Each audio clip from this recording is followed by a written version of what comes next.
In the quiet, pre-dawn light of the North Island of Aotearoa, a figure sits motionless. He is a young man, perhaps no more than a boy, and the air is thick with the scent of wood smoke and a quiet, nervous tension.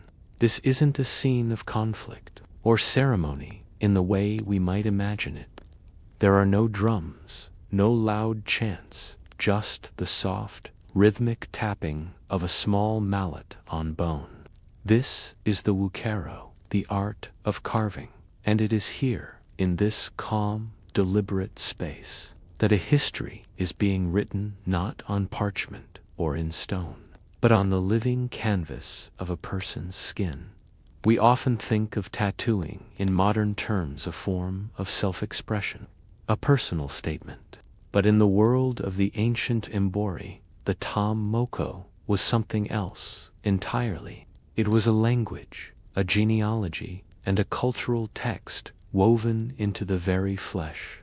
Each line, each curve, and each spiral told a story not of a person's fleeting desires, but of their lineage, their achievements, and their connection to the land and their people. To wear a moko was to carry a map of one's identity, a public testament to who you were and where you came from. Let's begin with the basics, the raw materials of this profound art. Before the process could even begin, the tohunga tamoko, the master tattoo artist, would meticulously prepare his tools. These were not the sleek, sterile machines of a modern tattoo parlor. They were simple, natural instruments, born of the forest and the sea. The uhi, or chisel, was the heart of the process. These chisels were made from bone, sometimes the wing bone of an albatross, other times the bone of a human ancestor. There were different kinds of uhi for different tasks. A flat one for solid lines, and a fine, serrated one for detailed patterns. These weren't just tools. They were sacred objects, imbued with the manatha, spiritual power and prestige of the tohunga who wielded them. The tohunga himself was not just a craftsman. He was a keeper of knowledge, a priest and a historian, entrusted with the sacred duty of etching a person's identity onto their face. The process of receiving a tamako was a painful, prolonged ordeal. It was not a single sitting, but a series of sessions that could last for weeks or even months. The pain was considered a critical part of the process, a test of a person's endurance and courage. A moko was not simply given, it was earned. The more intense the pain, the more significant. The mark, the young man we imagine at the start of our story, would have been lying on his back, his head supported by a carved wooden pillow. The tohunga would dip the uhai into a black pigment made from burnt wood, often the resinous heartwood of the kauri tree. The tohunga would then place the uhai against the skin and, with a small mallet, tap the chisel, driving the pigment deep into the flesh. The sound was a rhythmic, almost hypnotic series of taps, po, po, po. This sound was the beat of a living history, a narrative being hammered into being. Consider the intricate details. Unlike modern tattoos that use needles to puncture the skin, the tomoko used a chisel to literally carve grooves into the flesh. This created a raised, textured scara living relief map. The patterns weren't random. A spiral on the cheek, known as the pukoro, might represent a person's lineage. The lines on the forehead, the ingutu, could tell of their ancestors and their tribal affiliation. Every part of the face and body was a potential canvas, each section reserved for a different part of the story. The chin, the nose, the lips, even the scalpel had their own distinct patterns and meanings. To be a person of high rank, particularly a chief, you would be covered in these markings. A man without a full facial moko was considered a person of no consequence, with no lineage or history to speak of. He was, in a sense, faceless. The social and historical context of the tamako is just as important as the physical process itself. The practice was a living record of a society that had no written language in the Western sense. Instead of books, they had bodies, community. It was a display of manada, spiritual life force that encompassed prestige, authority, and power. A chief with a full facial moko was not just a man with a tattoo. He was a walking, breathing history book, a person whose very face commanded respect and told of his triumphs and the power of his ancestors. The process wasn't just about the person being tattooed. The entire community was involved. There would be rituals, songs, and chants. The person receiving the moko was in a state of tapu, or sacred restriction, during the process. They were untouchable and had to be fed by others, as they were not allowed to touch food with their hands. This was a time of immense spiritual significance, a liminal state between their former self and the person they would become once the moko was complete. They were being transformed, physically and spiritually, and this transformation required a complete separation from the mundane world. Think about the sheer pain and commitment involved. This was not a quick, easy decision. It was a rite of passage that demanded immense fortitude. It was an investment in your identity that was both permanent and public. It was a commitment not just to yourself, but to your ancestors and to your future descendants. It was a way of saying, this is who I am, this is where I come from, and this is the story that is etched upon my very soul. It was, in every sense of the word, a delicate and profound art, a history written with bone and pigment. But what happened when this deeply sacred art, so intrinsic to a way of life, came into contact with a completely foreign culture that viewed it as barbaric and primitive? The arrival of the first European explorers and missionaries to Aotearoa was not merely a cultural meeting.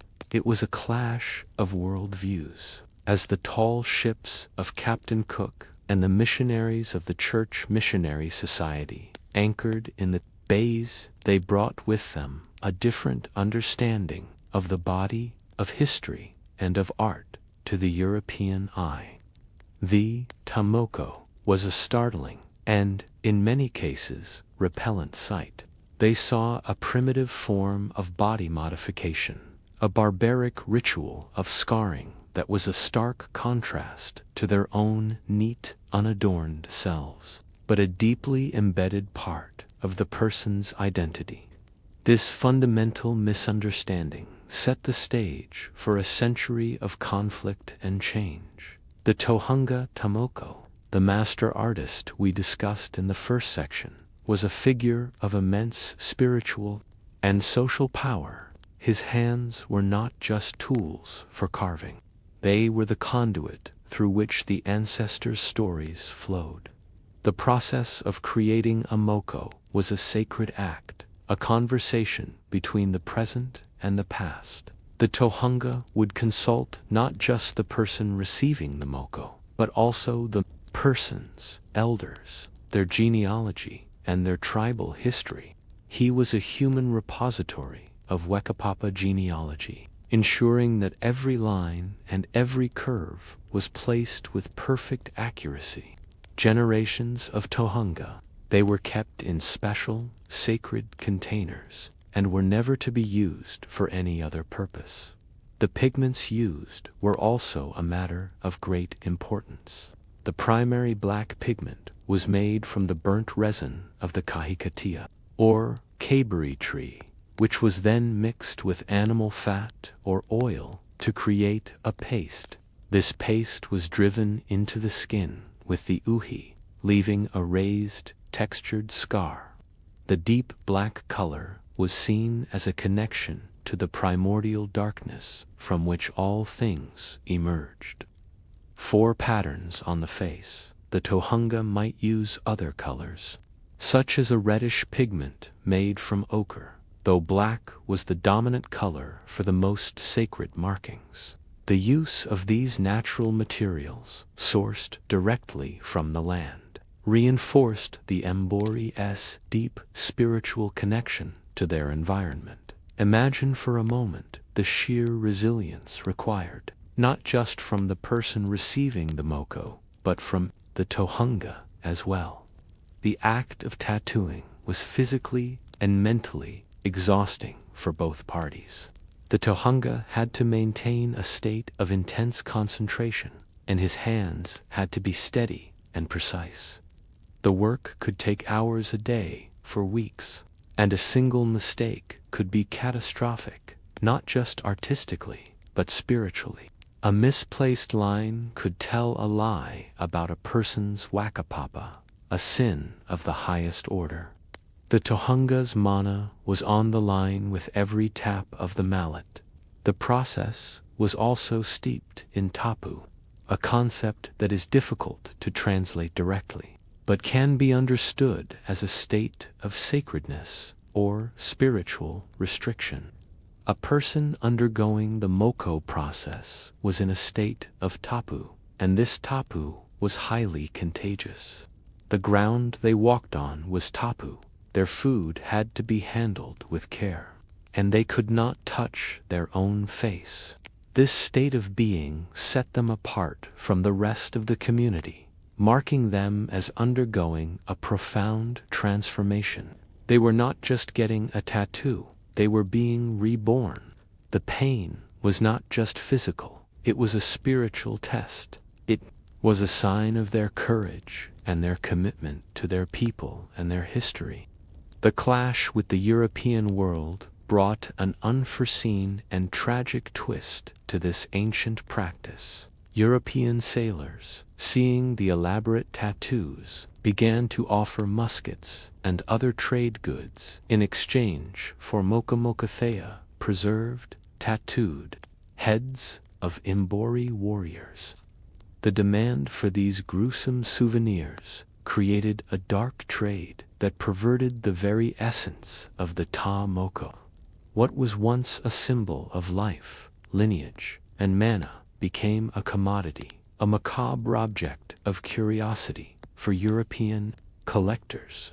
This perversion of the sacred was a deep and painful wound for Mbori society. The heads of revered ancestors were being sold and displayed in foreign museums, their mana stripped away and their sacredness profaned. This trade had a devastating impact on Mbori society. Tribal conflicts, once fought for land or honor, were now fueled by the desire for heads to trade for muskets. The balance of power shifted, and a dark, tragic chapter in Mbori history was written. The Tomoko, a symbol of life and connection, became a catalyst for death and division. The once sacred art became intertwined with a brutal and exploitative trade, a testament to how the introduction of a foreign commodity could corrupt a deeply ingrained cultural practice. The Tohunga, the keeper of this sacred knowledge, was faced with a grim new reality.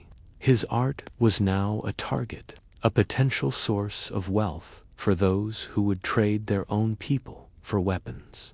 The cultural significance of the Ta Moko, however, was not to be completely extinguished. It would go into a long period of decline, suppressed by missionaries and colonial laws, but the memory of the art and its meaning would be kept alive by the remaining elders.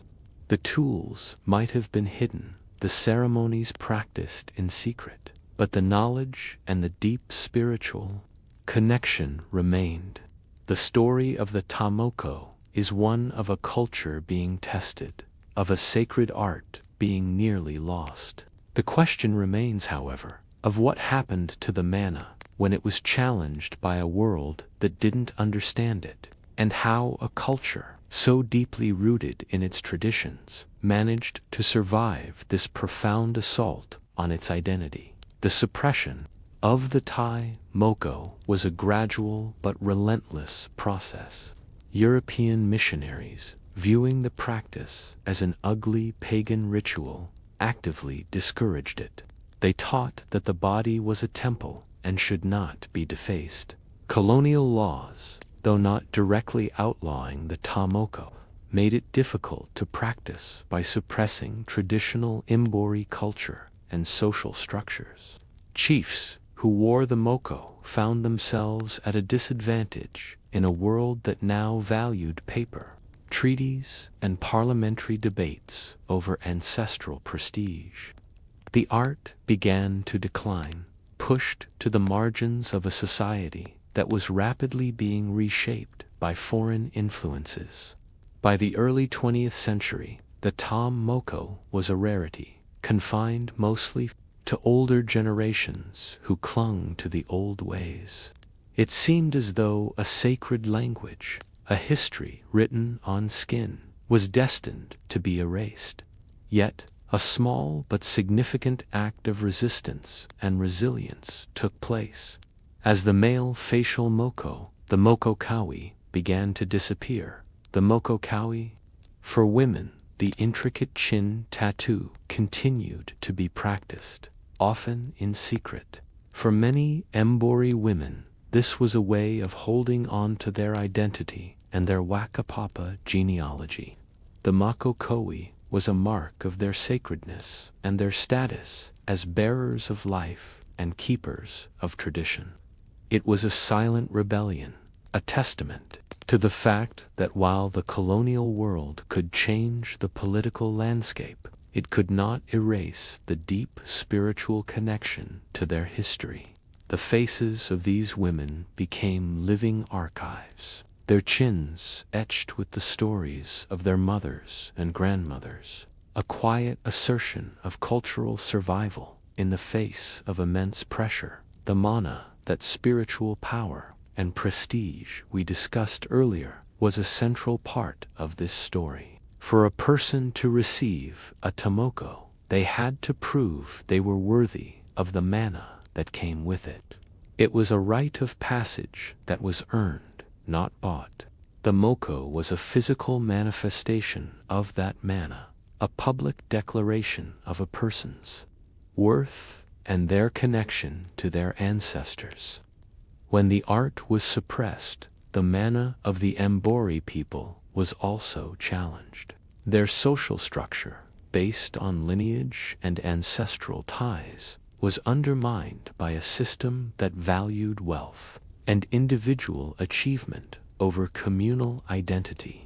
The latter half of the 20th century saw a powerful resurgence in Mbori culture, a movement known as the Mbori Renaissance.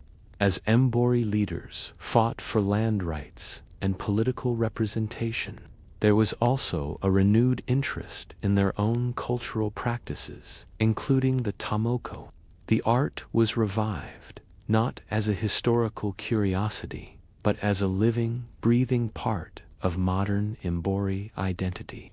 Ta mako artists, often working with modern tools and in a modern context, began to study the old patterns and techniques, reconnecting with the knowledge that had been preserved by a few dedicated elders. Today, the Tom Moko is a common sight in Aotearoa, New Zealand. You see it on the faces of politicians, athletes, and artists. It is no longer just a historical relic. It is a powerful symbol of identity, resilience, and pride. The Moko Kawi, in particular, has seen a tremendous revival, with thousands of Mbori women proudly wearing their Wakapapa on their faces. The act of getting a tomoko is still considered a sacred and spiritual journey. a reconnection with one's roots, and a public declaration of one's identity.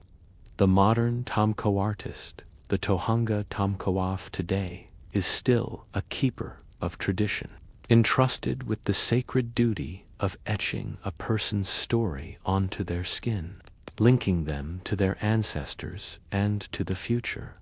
This story of the Tomoko is a microcosm of a larger human narrative. It shows us how a cultural practice, a language written on the body, can survive centuries of suppression and a changing world. It is a testament to the power of tradition and the resilience of a people. The Tomoko went from being a mark of sacredness to a commodity in a brutal trade, to a symbol of resistance, and finally to a beacon of cultural pride. It prompts us to reflect on our own cultural legacies. What parts of our history are written on our bodies, in our customs, or in our silent acts of defiance? What happens when those things are challenged or misunderstood? The story of the Tomoko teaches us that history is not just a collection of dates and names, but a living, breathing tapestry of human identity and survival, and that sometimes the most enduring stories are those etched in flesh and bone. The Pacific Ocean, a vast and seemingly endless expanse of water, is the largest ocean on Earth. To the early European explorers, it was a terrifying and unknown void, a great unknown. They navigated it with the aid of complex instruments, relying on sextants, chronometers, and charts that were often inaccurate. Their journeys were fraught with peril, and many of their ships vanished without a trace. Yet, long before the first European vessel had even been dreamed of, a different kind of sailor had already mastered this immense body of water. They were the Polynesians, and their ships were not the great lumbering galleons of the Spanish or the sleek cutters of the British, but a series of double-hulled canoes, and their charts were not made of paper, but of memory, stars, and the subtle movements of the ocean itself. This is a story of what can seem like boring, repetitive details, the subtle shifts in a wave, the flight path of a bird, the changing color of the sky, and how these seemingly insignificant observations came together to create one of the most remarkable feats of human exploration in history. We often think of exploration as a quest for land, but for the Polynesians, it was a quest for new homes, for sustenance, and for survival. They didn't just sail, they migrated, carrying with them not just people, but a whole ecosystem: pigs, chickens, dogs, and the essential plants that would sustain them, like taro, yams, and breadfruit. They were not just sailors, they were wayfinders. The term wayfinding is crucial here, for it implies a deep and intuitive knowledge of one's surroundings that goes far beyond simple navigation.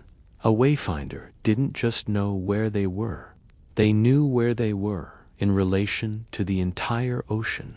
The Pacific, as they knew it, wasn't a void. It was a living, breathing entity, full of signs and signals that spoke to the trained eye.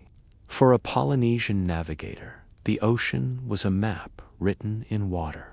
Imagine a small double-hulled canoe, perhaps 60 to 80 feet long. It's a marvel of engineering, a craft that is both stable and fast. The two hulls are lashed together by a series of crossbeams, and a platform sits between them, providing space for people, supplies, and animals. The sails are often triangular, made of woven pandanus leaves, and they can be adjusted to catch the wind from any direction. The canoe is a world unto itself, a small piece of land in the middle of a vast sea. On board, the navigator, the Kalm, is the most important person. His knowledge is the difference between life and death. So, how did they do it? How did they sail thousands of miles across open water, from one tiny speck of land to another, without a compass or a sextant? The answer lies in their intimate connection to the natural world. Their system of navigation was a blend of astronomy, oceanography, and an almost sixth sense for the environment. At night, the stars were their compass. They memorized the position of hundreds of stars, not just as static points of light, but as they rose and set on the horizon. They had a star compass, a mental map of the sky that divided the horizon into segments, each one named after a specific star. By knowing which star rose or set in a particular direction, they could maintain a steady course. This was not a simple matter of looking up. It was a deep, intuitive knowledge of celestial mechanics. The star Polaris was not the only guide. They used the Southern Cross and countless other constellations to orient themselves. A skilled navigator could tell the time of night and their direction with a quick glance at the sky. By day, the sun was their guide, but it was the ocean itself that provided the most information.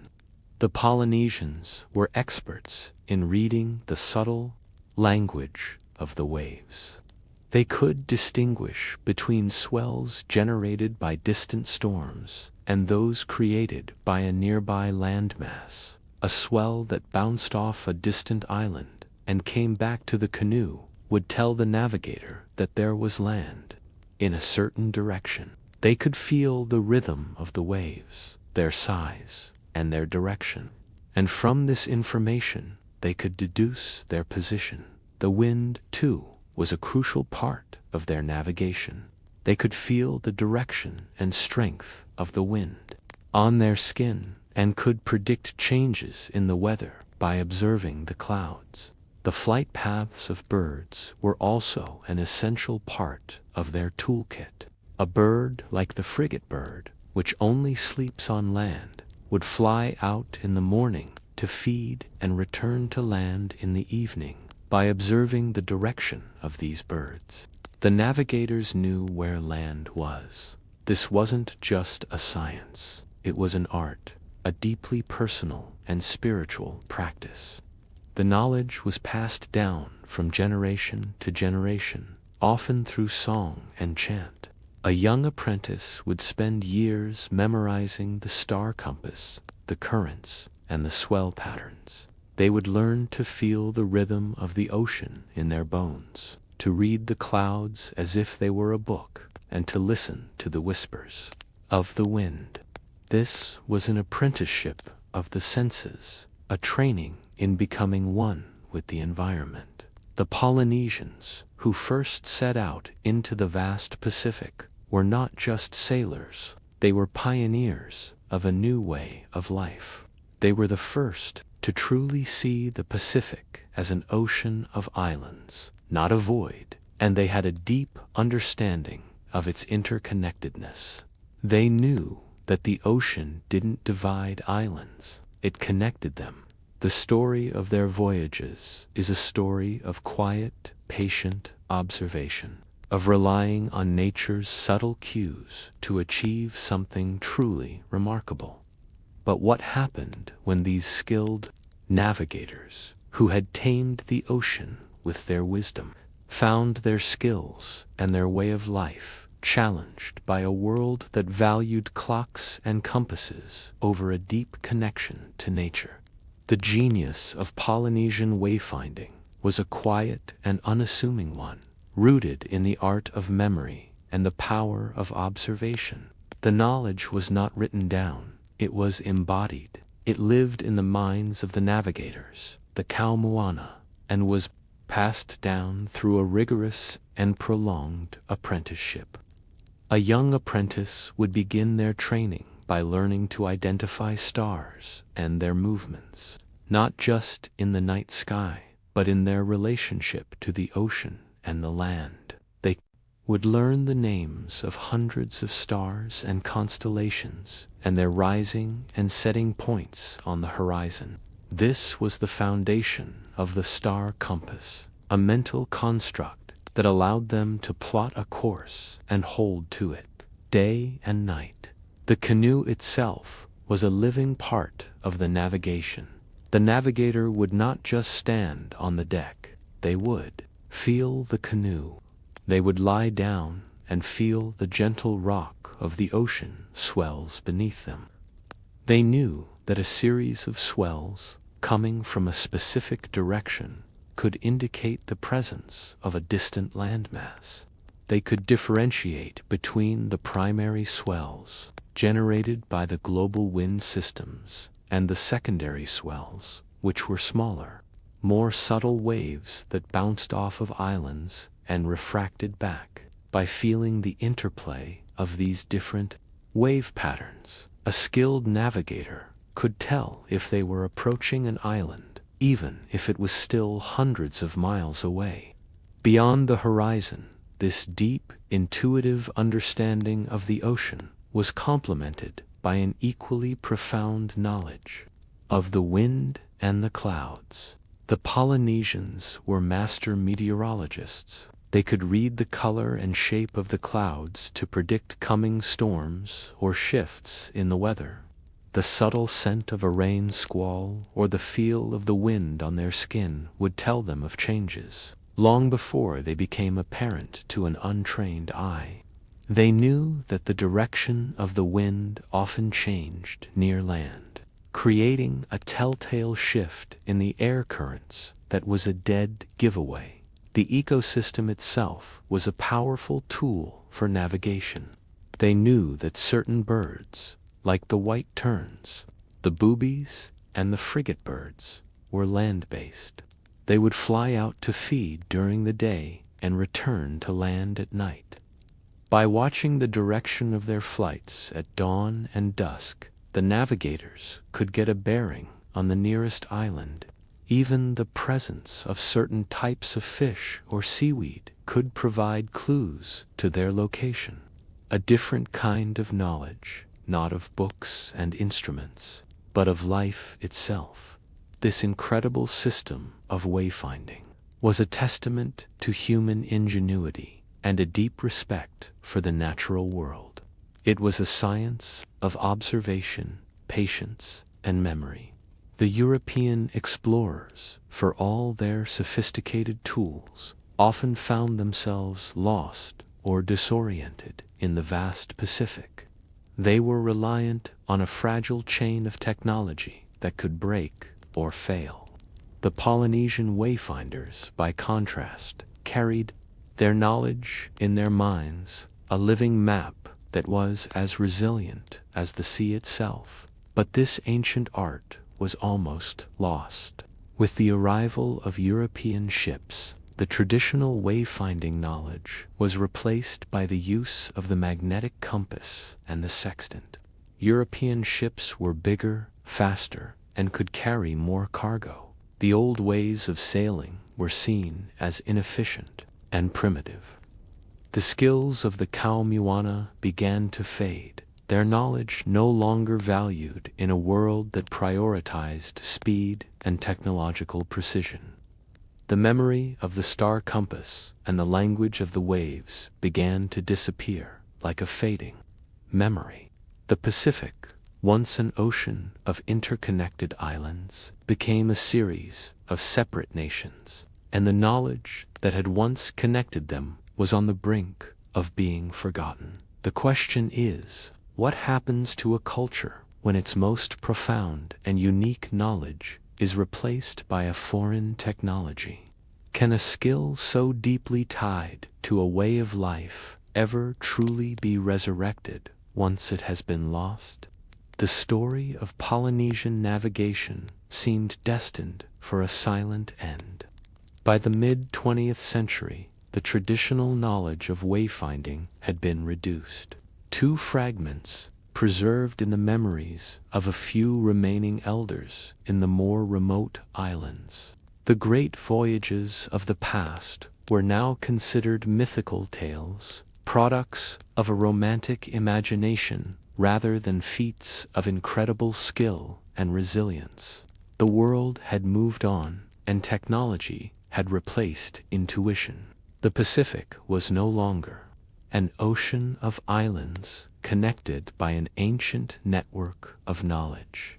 It was a series of separate nations, reliant on external powers and modern shipping lanes. However, a cultural renaissance was brewing, particularly in Hawaii.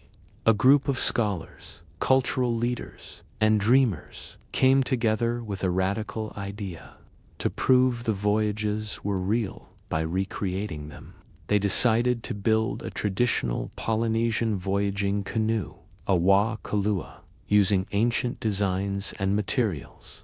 This wasn't just an academic exercise. It was a bold statement of cultural pride and a desperate attempt to retrieve a lost part of their identity. The project was named the Hakulia, a name that translates to Star of Gladness, and it became the centerpiece of the Polynesian Voyaging Society. The most challenging part of the project was finding a navigator. The last master wayfinders were gone. The society reached out to anthropologist Ben Finney, who knew a man from the remote Micronesian island of Satawal, a man named Mo Pialag. Pialag was one of the last remaining non-instrument navigators in the world. He had learned the ancient craft from his grandfather and still practiced it on his home island. He agreed to come to Hawaii to teach the new generation of navigators. Pialag's arrival was a revelation. He didn't use charts, sextants, or compasses. His knowledge was entirely in his head. He taught his students to see the ocean not as a void, but as a living being, a house with a roof of stars and a floor of waves. He taught them to read the swells, to feel the rhythm of the ocean with their bodies. He taught them to observe the color of the water, the flight of the birds, and the shape of the clouds. He showed them that navigation was not about a single calculation, but about a constant, intuitive interplay of hundreds of different signs. In 1976, the Hakulia, a marvel of traditional craftsmanship, set sail from Hawaii to Tahiti, a distance of over 2,500 miles. The voyage was a monumental undertaking, and it was a success. Under the guidance of Mo Pialag, who navigated the entire journey without a single instrument, the canoe arrived in Tahiti to a crowd of thousands. The arrival was a deeply emotional moment for Polynesians throughout the Pacific. It proved that their ancestors were not just castaways who drifted to shore, but master navigators who had deliberately and purposefully explored and settled the vast ocean. The success of the Hakulia voyage sparked a cultural revival throughout the Pacific. Suddenly, the old ways were not primitive, but a source of immense pride. The voyage was not just a one-off event. It led to the founding of a new generation of navigators, trained in the ancient ways. The knowledge that had been on the brink of extinction was now being taught in schools and voyaging societies throughout Polynesia. The wā kalua became a symbol of cultural identity, and new canoes were built in Hawaii, New Zealand, Fiji, and other islands. The voyaging tradition had been resurrected. The story of the Polynesian navigators is a testament to the power of human resilience and the enduring nature of cultural memory. It shows us that a culture can survive even when its most profound knowledge is challenged and almost forgotten. The skills of wayfinding, once considered obsolete, are now seen as a crucial part of a cultural identity, a powerful link to a heroic past. The story prompts a profound reflection. What happens when we lose a deep connection to our environment and rely solely on technology? Do we gain efficiency at the cost of a deeper, more intuitive understanding of the world around us? The legacy of the Polynesian navigators, revived and celebrated today, suggests that some of the most powerful and enduring knowledge is not found in books or instruments, but in a deep and abiding relationship with the natural world itself. The ocean that once separated these islands is once again, through the art of wayfinding, connecting them. In the middle of the vast Pacific Ocean, one of the most remote inhabited places on Earth, lies a small, triangular island known as Rapa Nui, or Easter Island. When European explorers first arrived on Easter Sunday in 1722, they were stunned by what they found: a desolate, treeless landscape dotted with hundreds of gigantic stone figures. These monoliths, with their large heads, broad noses, and silent, staring eyes, were known to the islanders as the Moai. For centuries, their existence has been a source of fascination and mystery, a puzzle of how a small, isolated culture could have created and moved such enormous statues with a seemingly primitive technology. The story of the Moai is not a grand, romantic tale of a lost civilization, but a methodical and somewhat mundane one of logistics, geology, and human labor. The journey of a Moai began in the volcanic quarry of Rano Raraku, the heart of the statue-making industry. This extinct volcano was not just a quarry. It was a factory, a production line that operated for centuries. The rock here was a type of tuff, a relatively soft volcanic ash that was easy to carve with the simple tools of the time: basalt handheld picks known as toki. Imagine the scene at Rano Raraku during the peak of Moai production. Hundreds of carvers would have been at work simultaneously, chipping away at the volcano's slopes. The process was surprisingly organized. A team of workers would begin carving the face and body of a Moai while it was still attached to the rock face. They would start at the top, carving out the head and facial features, then work their way down, shaping the torso and arms. The back of the Moai, still attached to the mountain, would be the last part to be separated. Once the carving was complete, the statue would be detached from the rock face and slid down the slope, where it would be finished. The scale of this operation is what makes it so impressive. There are nearly 400 unfinished statues still in the quarry, some of them of colossal size. The largest unfinished Moai, known as El Gigante, is over 70 feet tall and weighs an estimated 270 tons. It lies on its back, a testament to an abandoned project, its silent form hinting at a sudden cessation of labor. The presence of so many unfinished statues suggests that the culture was either undergoing a massive boom in Moai production, or that a sudden, catastrophic event brought the work to a halt. Once carved, the Moai were moved from the quarry to their final resting places, often along the coast. The statues were placed on ceremonial platforms called ahu. These platforms were not just simple stands. They were sacred burial sites, often containing the remains of ancestors. The Moai stood with their backs to the sea, facing inland, watching over the villages and protecting the people. They were not idols or gods, but were believed to be the living embodiment of ancestors. Their mana, spiritual power, residing within the statue itself. The blank eyes of the Moai, were a sign that they were not yet alive.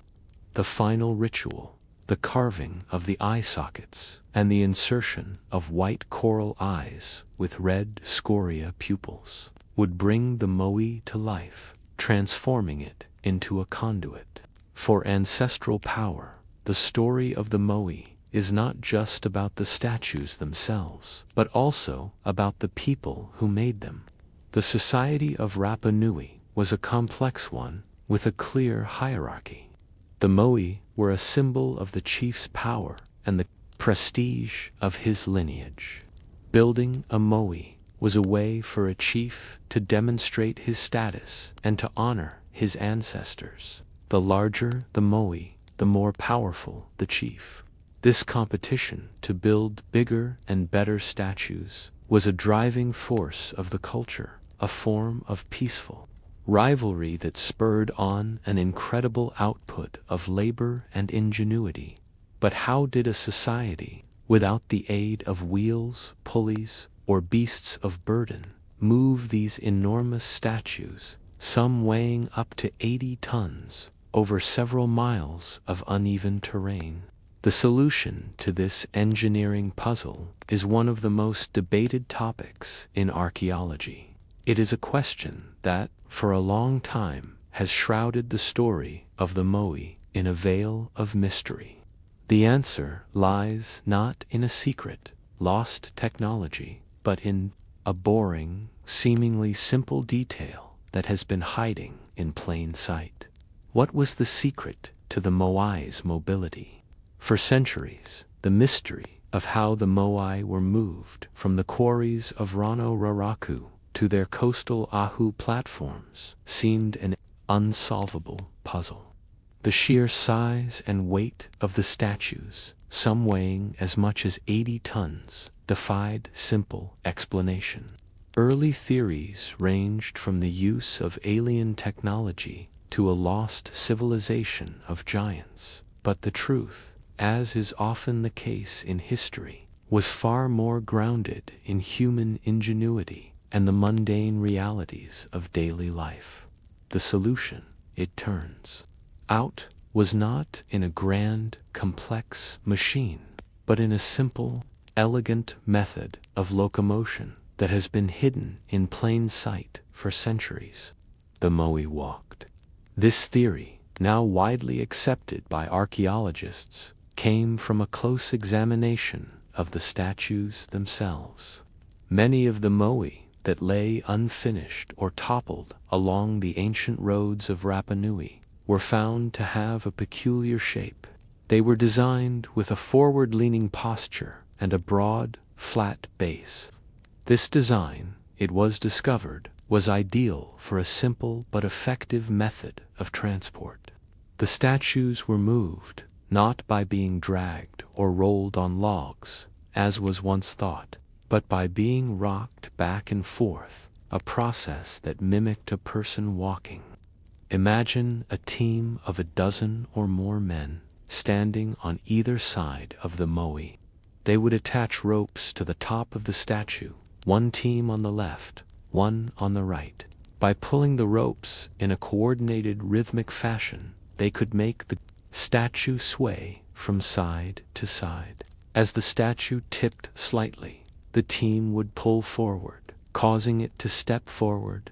By repeating this process, the moai would slowly but surely make its way down the road, with the teams on each side working together to keep it balanced and moving in a straight line.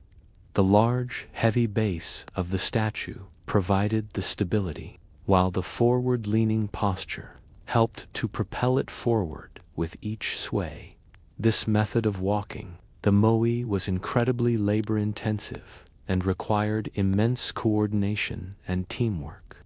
It was a slow, arduous process, but it was effective. The discovery of broken moai along the ancient roads, with a distinct, straight fracture pattern at their base, supports this theory. It suggests that a moment of miscalculation or a sudden loss of balance could cause the statue to topple and break, a catastrophic failure after weeks or even months of careful work. The story of the Moais movement is not just a tale of engineering.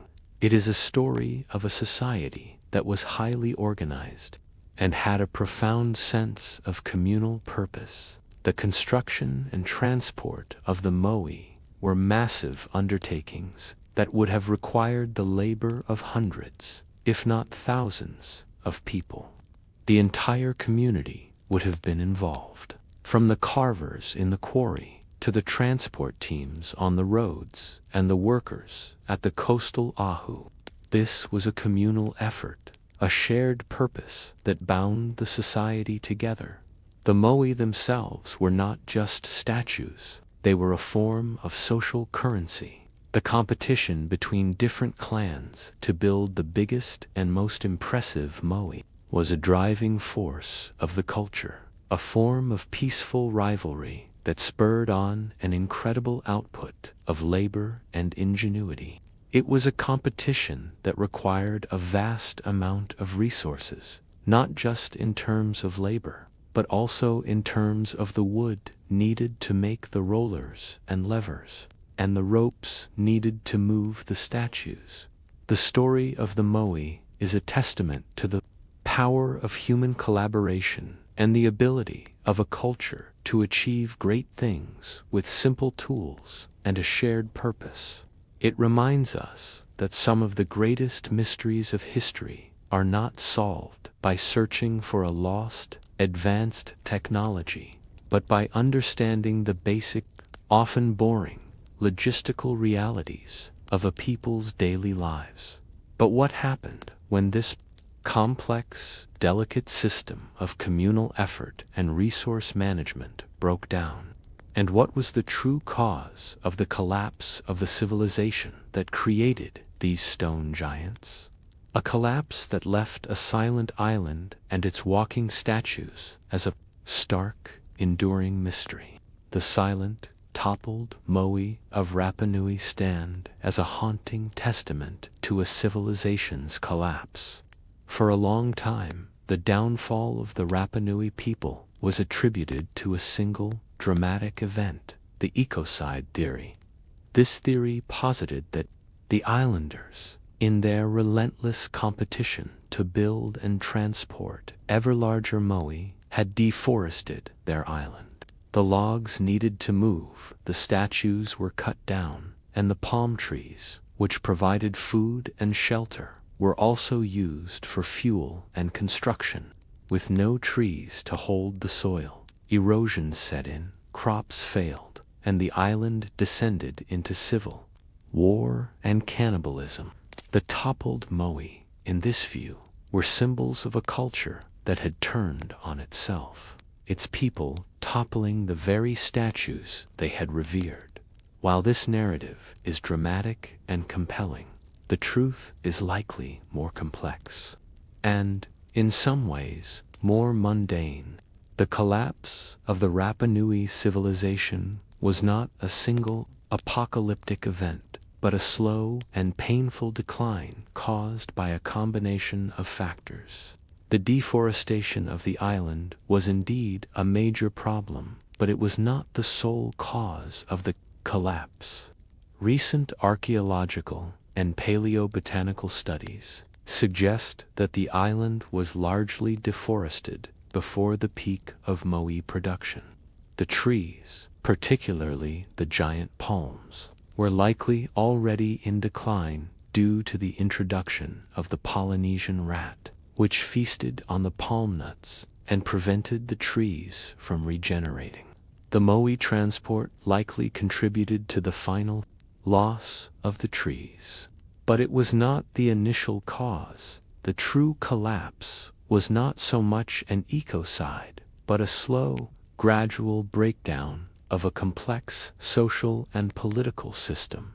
The competition between clans to build the largest moai led to a system that was unsustainable. The labor required to carve and transport the statues was immense, and as resources dwindled, the system began to fray. Without the resources to maintain the social and political structure, the clans likely began to fight over what little was left. The toppling of the moai was a final symbolic act in a long process of decline. The statues were not just revered ancestors, they were also symbols of a chief's power. Toppling a rival clan's moai was an act of both physical and spiritual warfare, a way of destroying their mana and their connection to their ancestors. The silence of the island today is a testament to the bitter end of this competition. The arrival of Europeans only accelerated the decline. The first European contact was in 1722, when the Dutch explorer Jacob Roggevaan arrived on Easter Sunday. He found a population that was already in decline, with many of the moai already toppled. Later, in the 19th century, the island was ravaged by Peruvian slave raiders, who captured a large portion of the population and took them to work in the guano mines. The few survivors who returned brought with them devastating diseases that wiped out the remaining population. By the late 19th century, the population had been reduced to a mere 111 people. The knowledge of the Rungarongo script, a unique form of writing on wooden tablets, was lost, and the secrets of the moai carving and transport were forgotten. The story of Rapa Nui is not one of a sudden, dramatic downfall, but of a slow, inexorable decline brought about by a complex interplay of ecological pressures, internal social conflict, and external forces. It is a story of a culture that pushed its environment to the brink, then fell victim to forces it could not control. The silent, stoic moai, with their eyes to the land and their backs to the sea, stand as a testament to a civilization that, for a time, achieved something truly remarkable, only to be undone by its own internal dynamics and the brutal realities of the outside world. The story of the moai prompts a chilling reflection. How many of our own modern-day monuments and cultural practices are built on a fragile foundation of ecological and social stability? What happens when a society's relentless drive for greatness and prestige pushes it to a point of no return? The toppled moai of Easter Island are a silent warning, a testament to the fact that even the most impressive feats of human ingenuity are ultimately beholden to the delicate balance of the world around them. In the grand narrative of human migration and exploration, we often focus on the epic voyages, the daring navigators, and the political motivations behind expansion. We talk about the ships, the compasses, and the weapons. But one of the most significant tools of human survival and expansion was not a piece of technology, but a simple fruit, the coconut. The story of the coconut is not a thrilling tale of battles and discovery, but a quiet, persistent chronicle of how a single plant enabled the greatest feat of human migration in history, the settlement of the Pacific. The coconut palm, Cocos nucifera, is a plant of almost unbelievable utility. Its journey across the Pacific is a testament to its resilience and the ingenuity of the people who learned to harness its power. The coconut is a buoyant, water-resistant seed that can float for thousands of miles across the ocean, remaining viable for months at a time. This natural ability to disperse across vast distances is what allowed it to colonize so many of the islands of the Pacific. But while the coconut could reach an island on its own, its presence in every corner of Polynesia is not a matter of random chance. The Polynesians took the coconut with them. When they set out on their voyages of discovery, they didn't just carry people and animals. They carried the essential plants, that would be the foundation of a new life.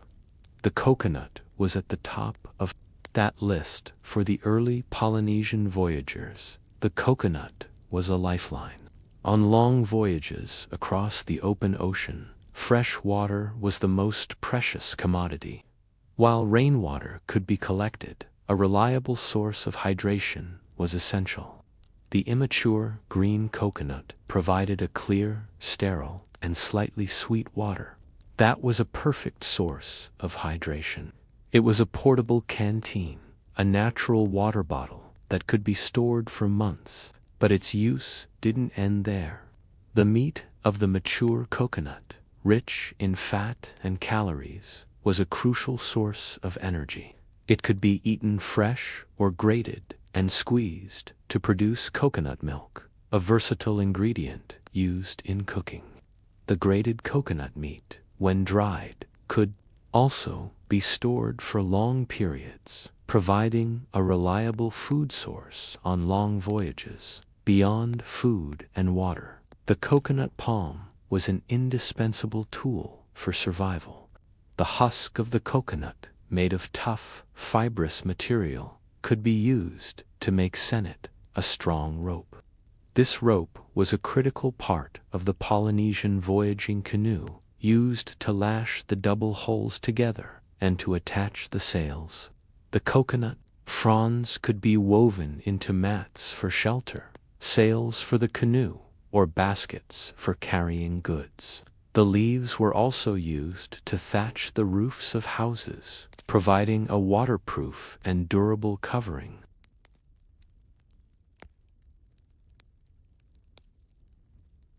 The trunk of the palm tree was used for construction, and the shell of the coconut could be made into cups, bowls, and other utensils.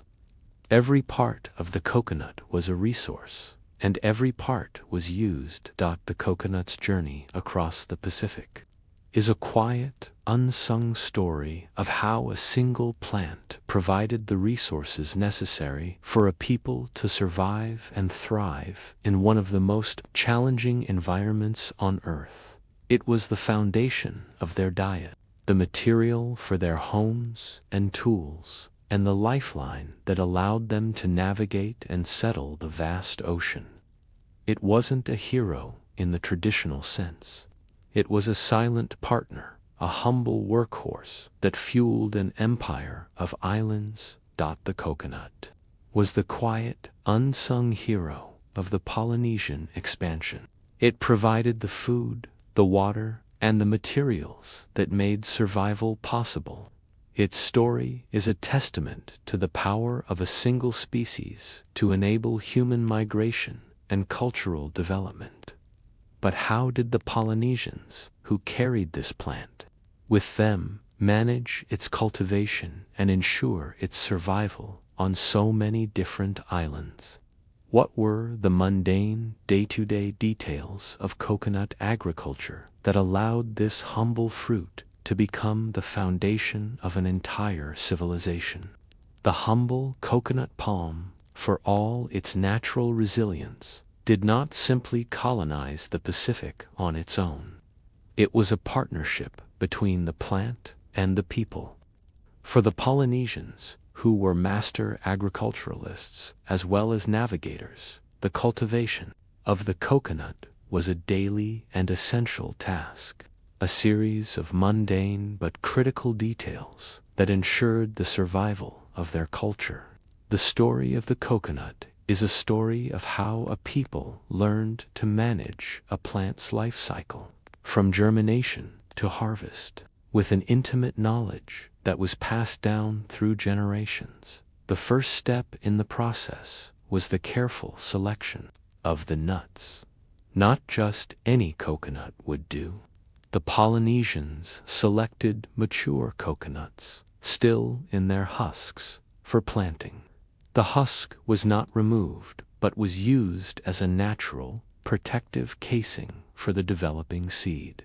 These nuts were then placed in a shallow pit or a prepared bed, often near the coast where the soil was sandy and well drained. The pit was just deep enough to hold the coconut upright, with the top of the husk exposed to the air. The nuts were often watered with fresh water, a gentle and patient process that could take months. The patience was crucial. The coconut palm is not a fast-growing plant. It can take up to 10 years for a new palm to produce its first fruit. A long-term investment that required a deep understanding of the environment and a commitment to the future. Once the palm began to produce fruit, the harvest was a meticulous and ongoing process. The Polynesians didn't simply wait for the coconuts to fall from the trees. They had an intricate knowledge of the different stages of a coconut's life cycle, each stage providing a different set of resources. The young, green coconut, known as Anu, was the source of the refreshing and sterile coconut water. A skilled harvester would climb the palm with a simple rope and a knife, selecting the Niu that was just the right age for drinking. The mature, brown coconut, with its hard, fibrous husk, was the source of the meat and milk. These were used for cooking and for their oil. The oil, in particular, was a valuable commodity, used for a variety of purposes, from anointing bodies to fueling lamps. The hard shell of the coconut was also a valuable resource, used for making bowls, cups, and other utensils. The cultivation of the coconut palm was also deeply intertwined with the social and cultural life of the Polynesians. Coconut groves were often communal property, with each family having the right to harvest from a particular section. The management of these groves was a collective effort, and the knowledge of how to care for the palms was shared throughout the community. There were specific rituals and ceremonies associated with the planting and harvesting of coconuts, a way of honoring the plant that was so essential to their survival. The coconut palm was not just a source of food and water, it was a symbol of resilience and life. It was a plant that could survive in some of the most challenging environments on Earth, on tiny, isolated atolls with little fresh water and poor soil. It could withstand tropical storms and salt spray, a testament to its hardiness. Its presence on an island was a sign that life was possible, that a people could survive and thrive. The story of the coconut is a quiet but powerful one, a tale of how a humble plant enabled a people to travel thousands of miles and settle a vast ocean, providing them with everything they needed to build a new life. But what happens when a culture, so deeply reliant on a single, resilient crop, faces new challenges from a foreign world? How did the coconut palm, so essential to the Polynesian diet, adapt to a new world of trade, new crops, and new cultural influences?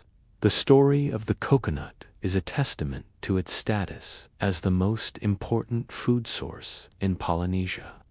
Its journey, from a single, resilient fruit to the foundation of a civilization, is a chronicle of survival and adaptation. But the coconut story does not end with its role in the Great Migrations. It continued to be a central part of Polynesian life, a crucial and versatile crop that not only provided food and water, but also helped to define a unique and healthy diet. The Polynesian diet was, by necessity, a diet of abundance and scarcity. The islanders relied on a combination of cultivated crops and what they could gather from the sea. The coconut was a cornerstone of this diet, a reliable source of fat and calories in a world where food could be unpredictable. The coconut cream, extracted from the grated meat, was a staple of Polynesian cuisine, used to flavor and enrich a wide variety of dishes. It was a crucial part of the traditional cooking method, the imu or hangi, an earth oven where food was steamed for hours, the coconut cream creating a rich, savory sauce. The grated coconut meat was also used in desserts and as a snack, providing a consistent source of energy. The coconut's high-fat content was particularly important. With a limited number of domesticated animals, the coconut provided a vital source of fat, a crucial element for a healthy diet. The oil was also used for a variety of medicinal purposes, from treating skin ailments to anointing the body after rituals. It was a holistic food source, providing not just physical nourishment, but also a link to traditional practices and beliefs. The arrival of Europeans and the introduction of new crops and trade goods brought a new set of challenges to the traditional Polynesian diet. The introduction of sugar, flour, and processed foods began to change eating habits. While the coconut remained a staple, its centrality was diminished. The traditional diet based on taro, breadfruit, yams, and coconut was slowly replaced by a diet that was less nutritious and more reliant on imported goods. This shift had a devastating impact on the health of the Polynesian people, leading to a rise in chronic diseases like diabetes and heart disease. However, the coconut has shown a remarkable ability to adapt and survive. In modern times, the coconut palm has become a global commodity, with its oil, water, and meat being sold around the world. But for the Polynesian people, it remains more than just a product. It is a symbol of their history and their identity. The revival of traditional Polynesian culture has also led to a renewed appreciation for the coconut and its central role in their diet. Many Polynesians are now returning to the traditional foods of their ancestors, recognizing the health benefits of a diet rich in taro, breadfruit, and of course, coconut. The story of the coconut is not a grand, dramatic tale, but a quiet, persistent one. It is a story of how a single plant, carried across an ocean by people with a dream, provided the resources for survival and helped to create a culture.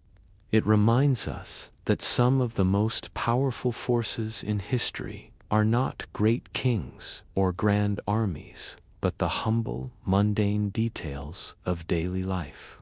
Like a fruit that can float for months and provide everything a person needs to survive. The story of the coconut's journey across the Pacific prompts a reflection on our own food systems. Are we, in our modern world, losing a connection to the foods that sustained our ancestors? And what can a simple fruit, a master of survival and adaptation, teach us about resilience and the importance of our own history? The history of the Ambori people in Aotearoa, New Zealand, is often romanticized through tales of great navigators and warrior chiefs. While those stories hold truth, a more mundane but equally significant aspect of their history lies in the architectural details of their fortified villages. The PA was not just a simple fort. It was a complex system of defensive earthworks, palisades, and trenches, a marvel of indigenous engineering that speaks to a society organized for both communal living and defense. The story of the Pa is a story of meticulous planning, a deep understanding of the landscape, and a constant, low-level state of conflict that shaped a culture's very way of life. The construction of a Pa was a massive communal effort, a project that could take months or even years to complete. The most important factor in the location of a Pa was its defensibility.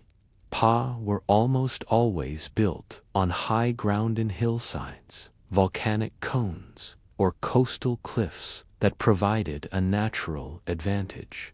The Mbori were masters of using the natural contours of the land to their benefit. A steep slope, a natural ridge, or a deep ravine would become a part of the fortress's defense system. This wasn't just a matter of convenience. It was a tactical decision. A pa that was difficult to approach was a pa that was difficult to conquer.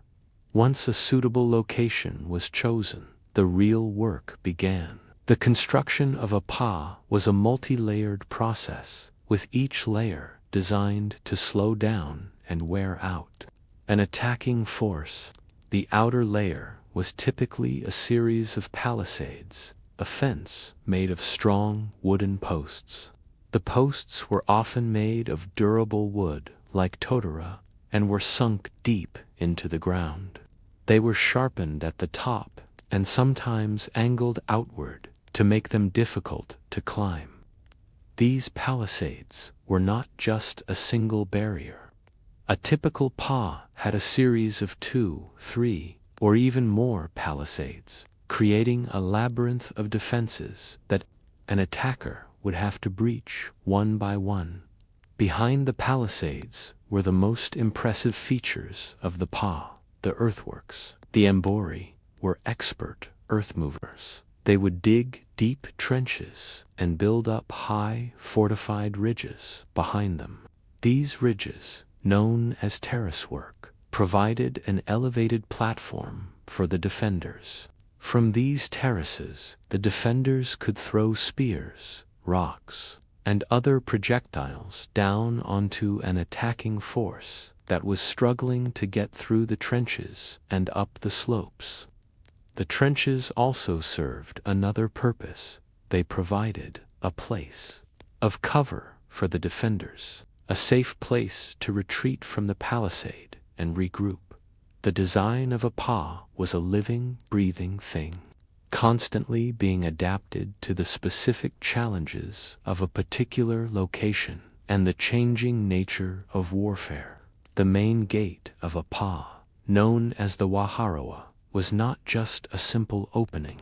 It was often designed as a bottleneck, a narrow passage that would force an attacker to enter single file, making them easy targets. The waharawa was often decorated with intricate carvings, a display of the tribe's mana and a subtle warning to any would-be attackers. The pa was more than just a defensive structure. It was the heart of the community. Inside the walls of the pa were the homes of the villagers, the food storage pits, rua, and the meeting houses, wherein Yui. The pa was a place of safety and a symbol of tribal identity. To be a part of a pa was to be a part of a collective, a group that was united in its purpose of survival. The daily life inside the pa, with its routines of gardening, fishing, and communal meals, was a quiet counterpoint to the ever-present threat of conflict. But what happens when this intricate system of defense, built over centuries to counter the traditional weapons of spear and club, comes up against a new and terrifying force? What was the fate of the pa when it was confronted with the European musket and the overwhelming force of colonial cannons? The arrival of the European musket in Aotearoa fundamentally changed the nature of Mbori warfare. The pa, which had been a formidable defense against traditional weapons like spears and clubs, was now vulnerable to a new and deadly technology. The musket, with its ability to kill from a distance, rendered the palisades and earthworks of the pa far less effective. The story of this shift and the ingenuity of the Mbori in adapting to it is best told through a specific and rather mundane example: the siege of Ruapekapeka, or the Bat's Nest, in 1846. This battle was not just a conflict, it was a masterclass. In defensive engineering, the pot at Ruapakapaka was built by the Gunpai chief Koidi, a man who had a deep and practical understanding of European military tactics. He had observed the power of the British cannons and muskets, and he knew that a traditional pa, with its high palisades and open terraces, would be a death trap. Instead, he designed a pa that was specifically engineered to defeat European technology. His changes were a series of quiet, subtle details that amounted to a revolution in Mbori fortification. First, Koidi built his pa on a forested ridge, a location that made it difficult for the British to move their heavy cannons into position. But the real genius was in the design of the pa itself. Instead of building high, exposed palisades, he built a series of low, reinforced ones. The palisades were not single walls, but were built in staggered, overlapping sections, creating a series of interlocking firing lines. The posts were also sunk deep into the ground and reinforced with dirt and rocks, making them more resistant to cannon fire. The most innovative feature of the pa was the use of underground bunkers and tunnels. Koidi had his men dig deep, narrow trenches, creating a network of subterranean passages and rifle pits. These tunnels provided a safe place for the defenders to retreat from the shelling. The rifle pits, dug at the base of the palisades, allowed the Mbori to fire at the attacking British from a concealed position. The British soldiers, accustomed to fighting an enemy that stood in open lines, were baffled by this new form of warfare. They would fire their cannons at the pa, but the Mbori defenders would simply retreat underground, emerging after the shelling to fire back. The siege of Ruapekapeka was a long and frustrating affair for the British. They were accustomed to a quick, decisive battle, but the pa was a slow and methodical trap. They tried to bombard the pa with cannons, but the low profile and underground bunkers of the fortress rendered their shelling largely ineffective. When they finally managed to breach the outer palisade, they were met with a series of inner defenses, each one as formidable as the last. The battle was a costly one for the British, and a testament to the fact that ingenuity and a deep understanding of one's own environment could defeat a technologically superior force. The story of the pa at Ruapakapaka is not a grand romantic tale of a heroic victory. It is a story of a culture that, in the face of overwhelming odds, did not break but bent, incorporating new knowledge and new techniques to preserve its way of life. The battle showed that the Mbori, far from being a primitive people, were capable of a high degree of strategic thought and a remarkable ability to innovate. But what happened to this legacy of conflict and innovation? How did the art of building, once a central part of Mbori life, evolve after the conclusion of the wars with the British? And what was the long-term impact of this period of conflict on Mbori society itself? The conclusion of the New Zealand Wars, a series of conflicts between the Mbori and the British, marked a profound shift in Mbori society. The pa, which had been the central feature of their life for centuries, began to decline. The reasons for this were both practical and political. With the cessation of large-scale warfare, the need for a fortified home base diminished. The British, having recognized the ingenuity of Mbori engineering, also imposed a new order that favored a more settled, non-militarized lifestyle. The skills of pop building, once a crucial part of a young man's training, were no longer as vital for survival. The art, so meticulously developed over centuries, began to fade. Yet, the legacy of the Pa was not lost. It was transformed. The lessons learned during the wars, the importance of strategic thinking, resource management, and communal effort were adapted to a new context. The Mbori began to build a different kind of Pa, not of earthworks and palisades, but of political and social organization. The unity and cooperation that had been so crucial for defending a physical par were now channeled into building a new kind of fortress, a cultural one. The period following the wars saw a resurgence of tribal identity and a strengthening of the Iy tribal structure. The collective spirit that had built the magnificent fortresses was now directed toward preserving their language, their traditions, and their land. The meeting house, the Wharenui, took on a new significance, becoming the new center of the community. It was here that history was recounted, decisions were made, and the culture was passed down from one generation to the next. The Wharenui, with its intricate carvings and rich oral history, became a symbol of a different kind of strength, a spiritual and cultural one. The story of the Pa is a reminder that conflict, while destructive, can also be a catalyst for change and innovation.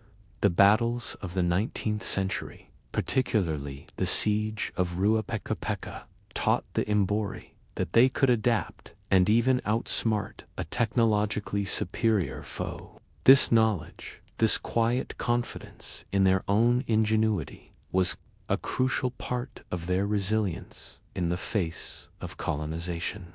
The Pa became a symbol not of a defeated people, but of a culture that was able to pivot, to evolve, and to survive. Today, the ruins of the Pa are a powerful part of the New Zealand landscape. They are a physical reminder of a history that is often overlooked, a history of brilliant engineering and a profound commitment to community. They are a testament to the fact that strength is not just about military might, but about a people's ability to organize, to adapt, and to protect their way of life.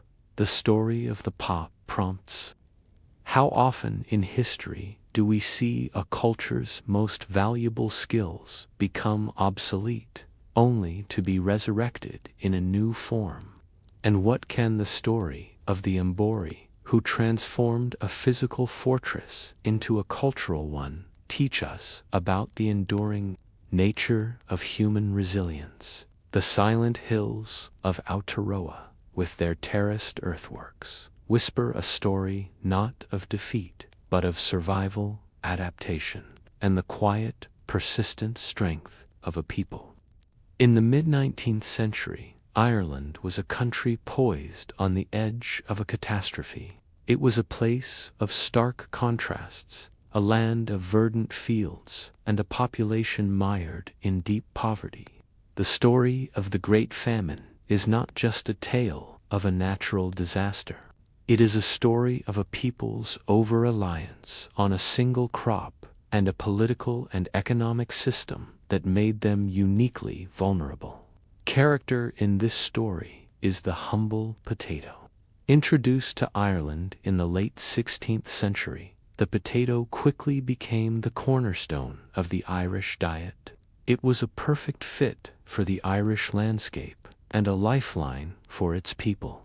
The potato was incredibly high-yielding, and a small plot of land could produce enough food to feed a family for a year. It was also remarkably nutritious, providing the carbohydrates, vitamins, and minerals necessary for survival.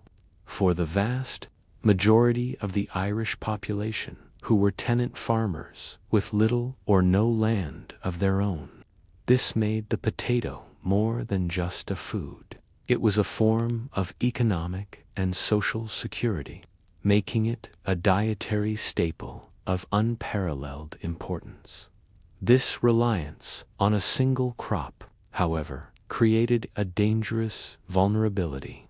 When the Phytophthora infestans fungus, a microscopic blight, arrived in Ireland in 1845, it spread with a horrifying speed. The fungus thrived in the cool, damp climate of Ireland, and within a few weeks it had turned healthy potato fields into a putrid black mass. The crops in the west and south of the country were hit the hardest. The blight did not just affect the potatoes in the ground. It also destroyed the stored potatoes, as the fungus continued to spread in the dark, damp storage pits. The first year of the blight was a shock, but the real catastrophe began in 1846, when the blight returned with even greater ferocity, destroying nearly the entire potato crop. The effect was immediate and devastating. Without the potato, the vast majority of the population had no food. Starvation began to set in, but it was not the only killer.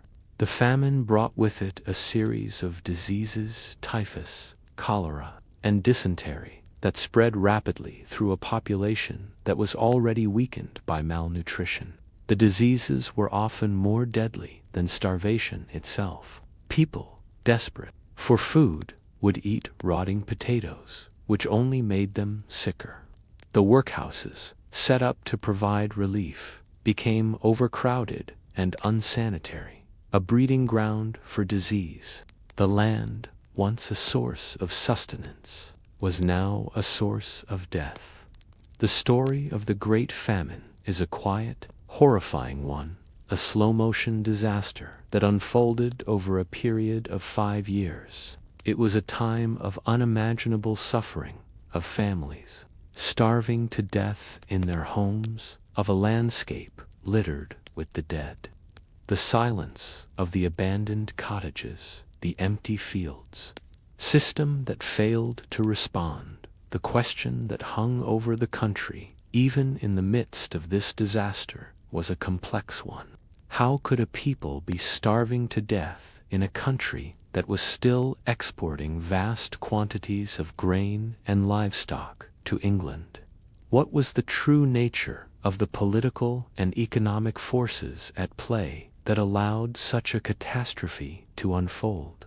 The Great Famine was a catastrophe, not only because of the potato blight, but also because of a series of political and economic decisions made by the British government.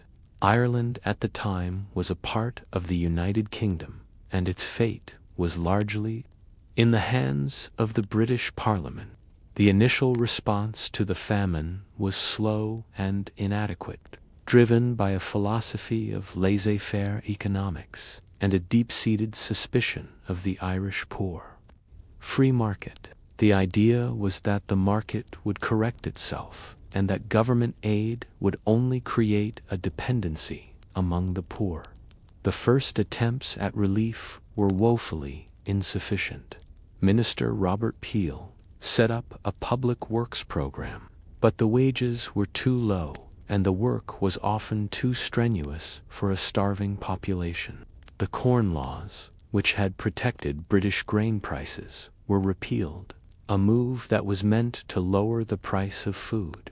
However, by the time the repeal took effect, most of the Irish poor had no money to buy food, regardless of the price. The government also opened soup kitchens and provided some food aid, but it was too little, too late. The political response was also hampered by a deep-seated prejudice against the Irish. Many British officials and political leaders viewed the Irish as lazy and backward, and they believed that the famine was a form of divine punishment for their perceived moral failings. This view, rooted in a racist and colonial mindset, made it difficult for them to see the suffering of the Irish as a humanitarian crisis that required a compassionate and robust response. The British government's failure to act decisively was a political decision, not a logistical one. While millions of Irish people were starving, the country continued to export vast quantities of grain and livestock to England. This fact, more than any other, has become a symbol of the injustice of the famine. The food was there, but the political will to distribute it to the starving was not. The British government's most significant response was the implementation of the Poor Law Extension Act of 1847, which placed the responsibility of relief on the local Irish communities. This was a catastrophic failure. The poorest communities, those most in need of help, were the ones least able to pay for it.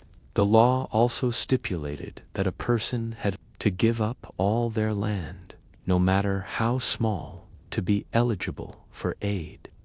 This was a cruel and inhumane policy that forced thousands of people to choose between starvation and a life of utter destitution.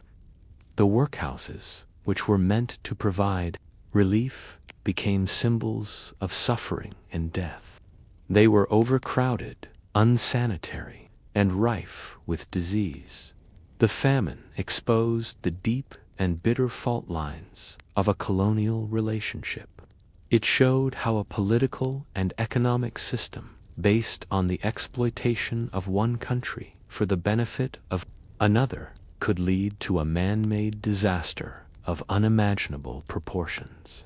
The British government's inaction, its reliance on a flawed economic theory, and its deeply ingrained prejudice against the Irish people turned a natural catastrophe into a political and social one. The Great Famine was a turning point in Irish history. It was a time of immense suffering, but it also became a powerful symbol of resistance and a catalyst for change. The memory of the famine would fuel a century of political and social unrest, culminating in the fight for Irish independence. But before the political consequences could unfold, a more immediate and profound transformation was already underway. The people who survived the famine would not stay in Ireland. A great exodus was about to begin. What were the personal and emotional costs of this great migration, and what was the legacy of those who left?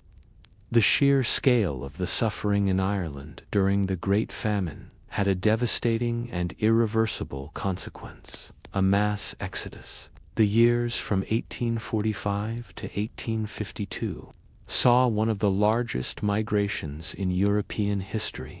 The people who had survived the blight and the political indifference of the British government now faced a stark choice: stay and risk starvation, or leave for a new life, a life that was fraught with its own dangers.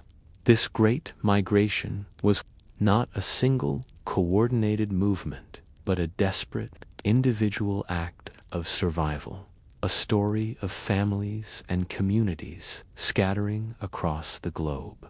The journey itself was a perilous one. For a people who had lived a life of subsistence farming, a transatlantic voyage was an unimaginable ordeal. The ships that carried the Irish to their new homes were known as coffin ships. These were often old, overcrowded, and unsanitary vessels that were not fit for human transport. The conditions on board were horrific.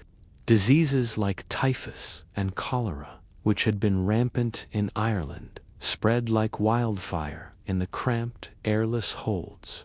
The death rate on some of these voyages was as high as 30%. The journey was a final, brutal chapter in the story of the famine, a last test of a people's resilience. The destinations for these migrants were primarily North America, with the largest numbers going to the United States and Canada. The Irish arrived in these new lands with nothing but the clothes on their backs and a deep sense of a loss. They were often met with prejudice and discrimination. The jobs available to them were often the most difficult and dangerous: building canals, laying railroad tracks, and working in the dark, dangerous coal mines. Unsanitary neighborhoods that were often called shantytowns. The prejudice they faced in America was a painful echo of the prejudice they had faced in their own country. However, the Irish resilience, honed by centuries of hardship, would not be extinguished. In their new homes, they formed tight-knit communities, creating mutual aid societies, religious organizations, and political clubs. They held on to their traditions, their language, and their faith, a way of preserving a part of the country they had been forced to leave. Over time, their numbers and their political organization gave them a voice.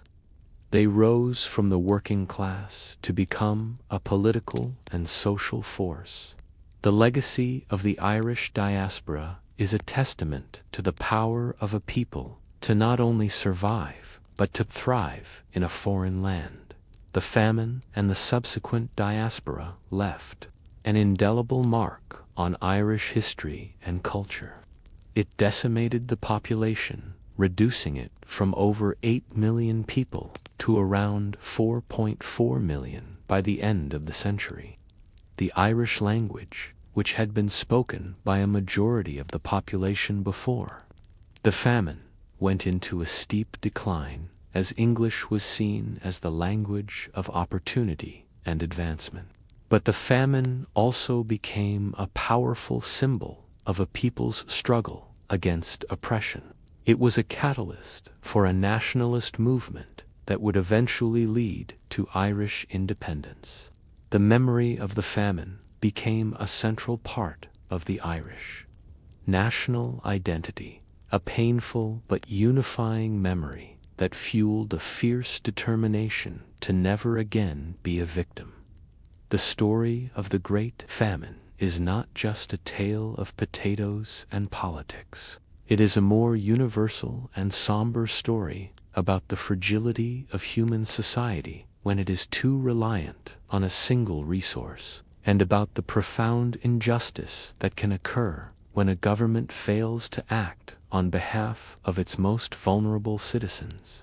It is a story of how a small, microscopic fungus, in a quiet, methodical way, can change the course of history, leading to the decimation of a population and the creation of a vast diaspora.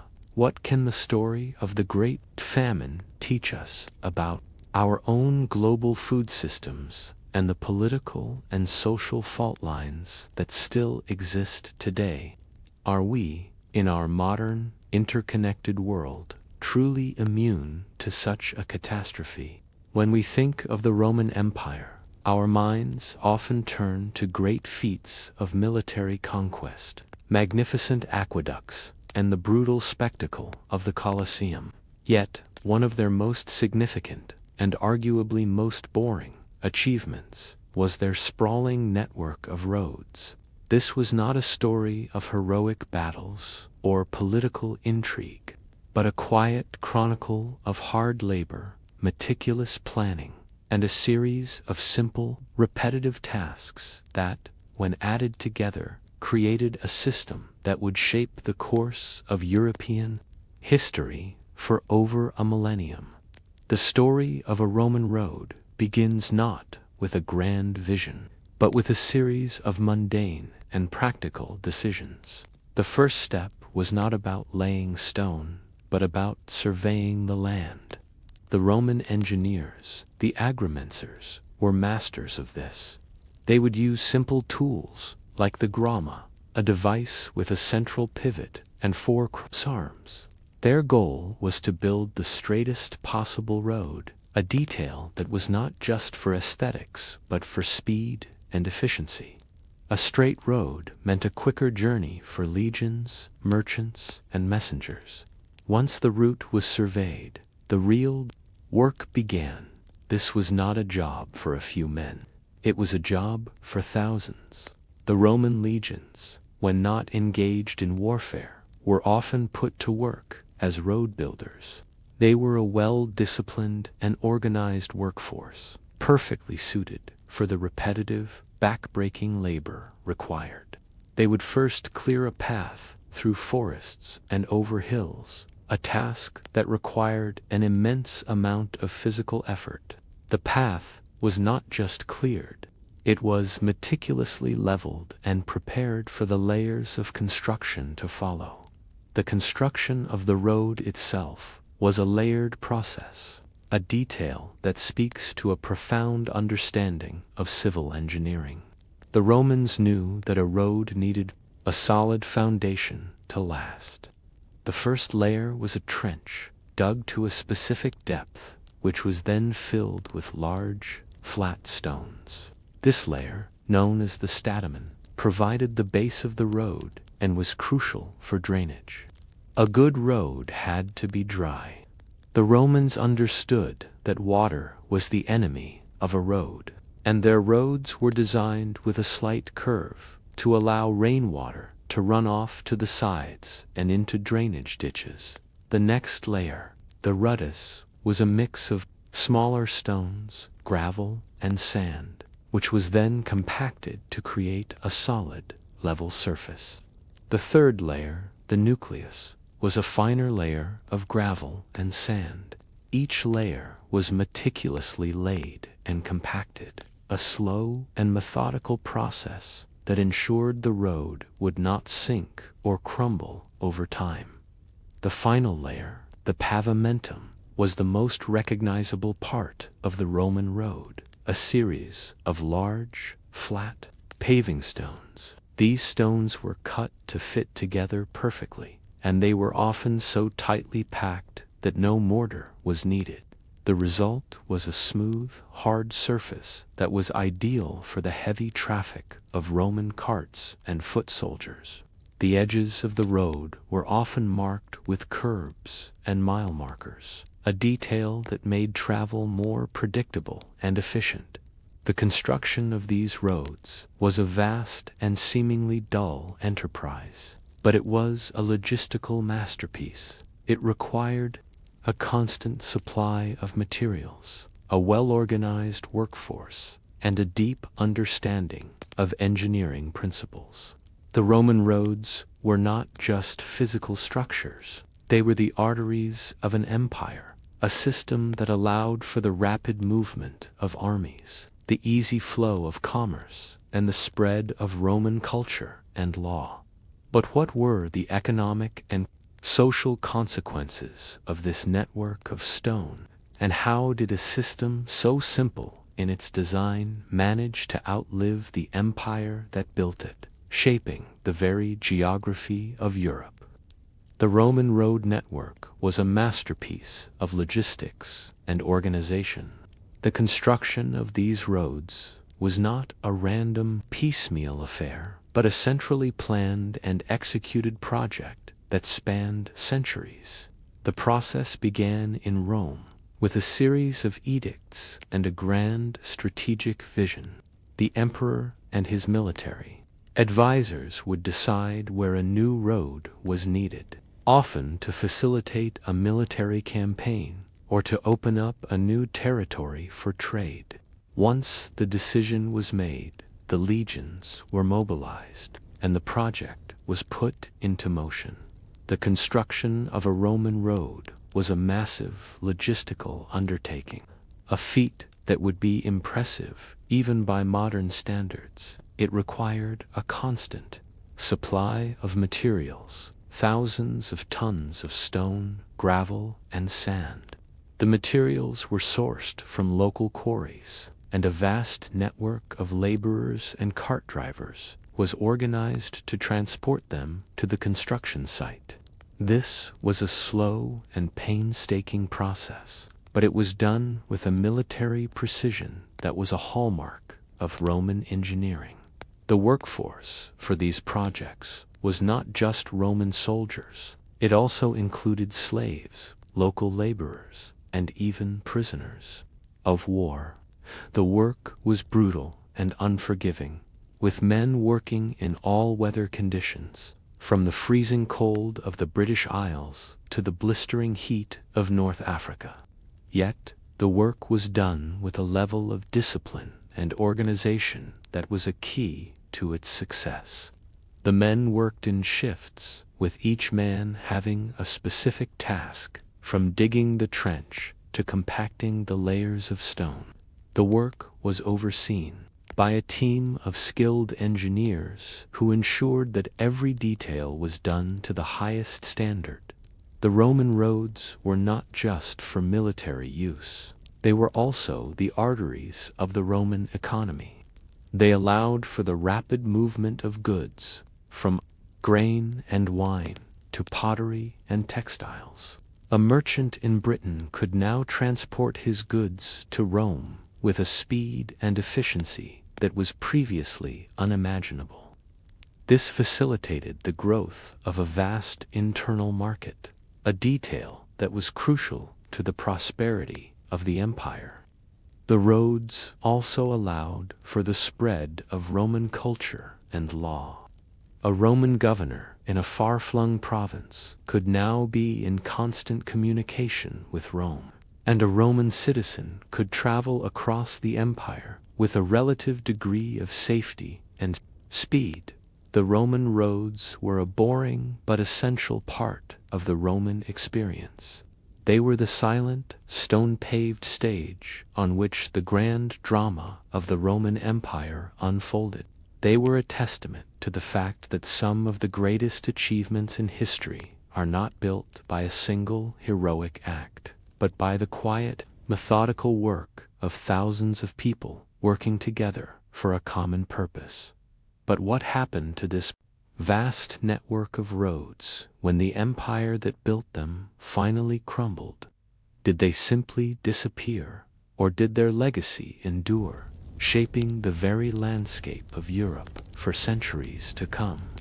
The Roman Empire's decline was not a sudden collapse, but a long, drawn-out process that spanned centuries.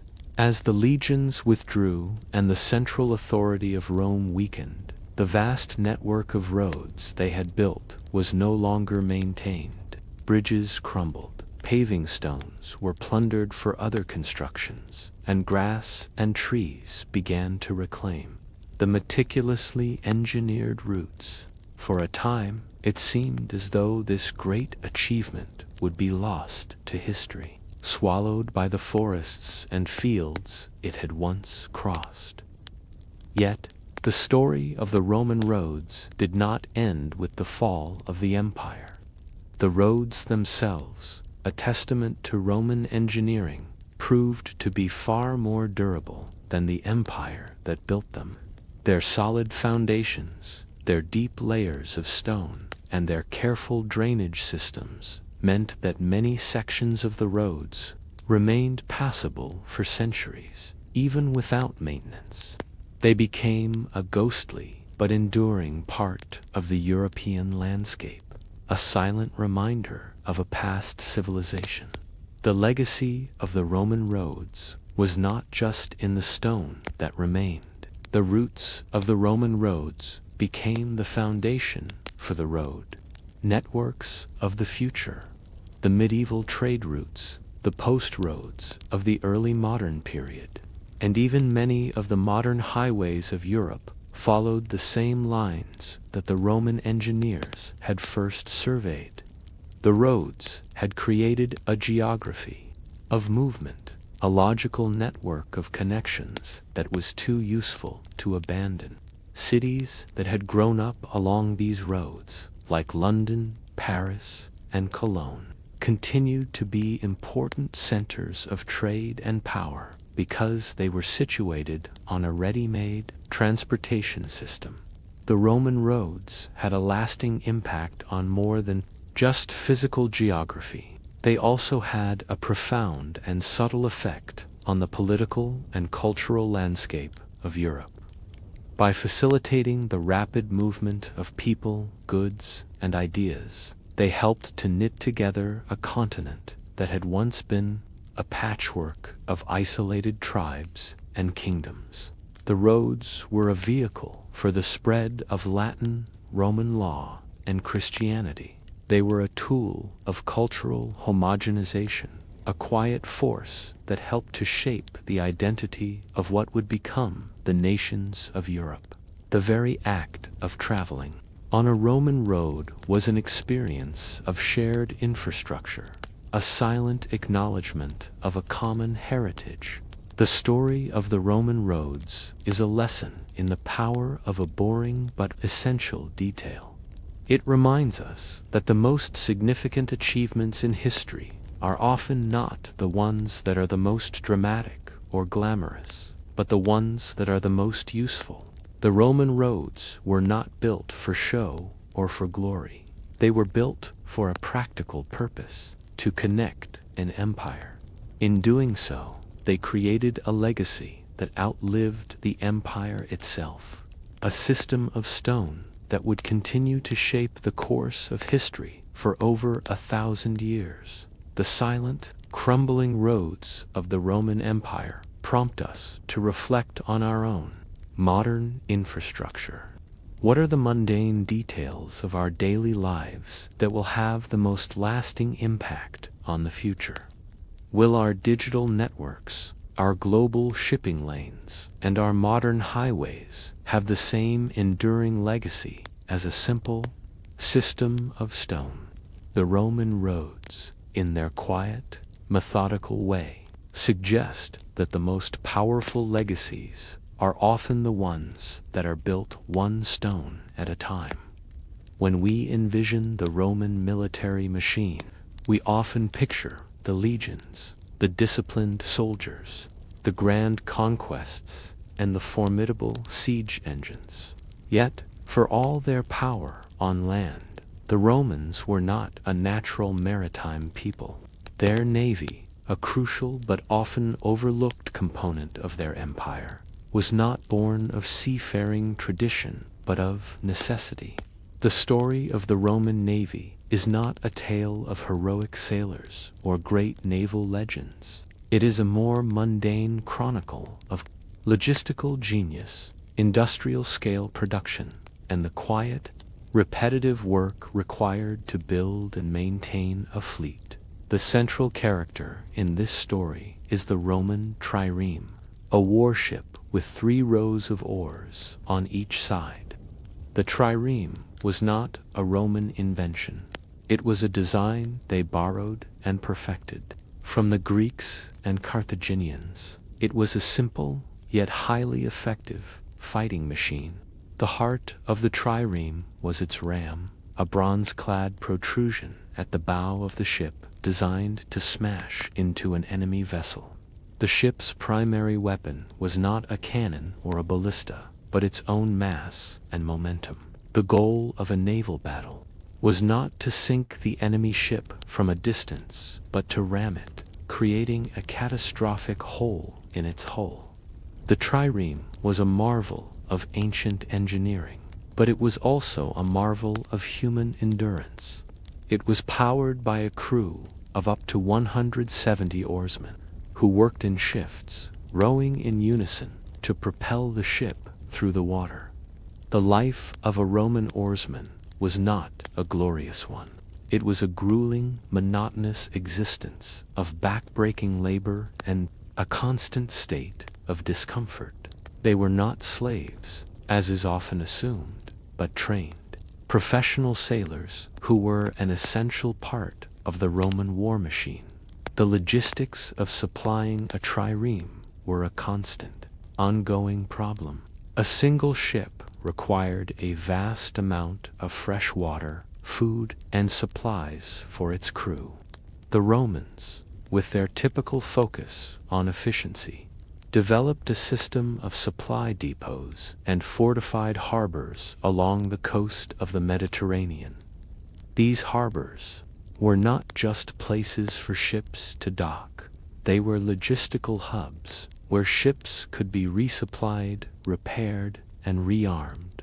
The success of a Roman naval campaign was not determined by a single heroic battle, but by a series of quiet, efficient logistical maneuvers.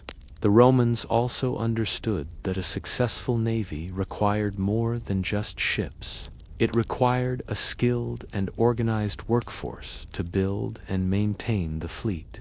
The story of the Roman navy is, in many ways, the story of the Roman shipyards, the loud, bustling centers of industry where the ships were built.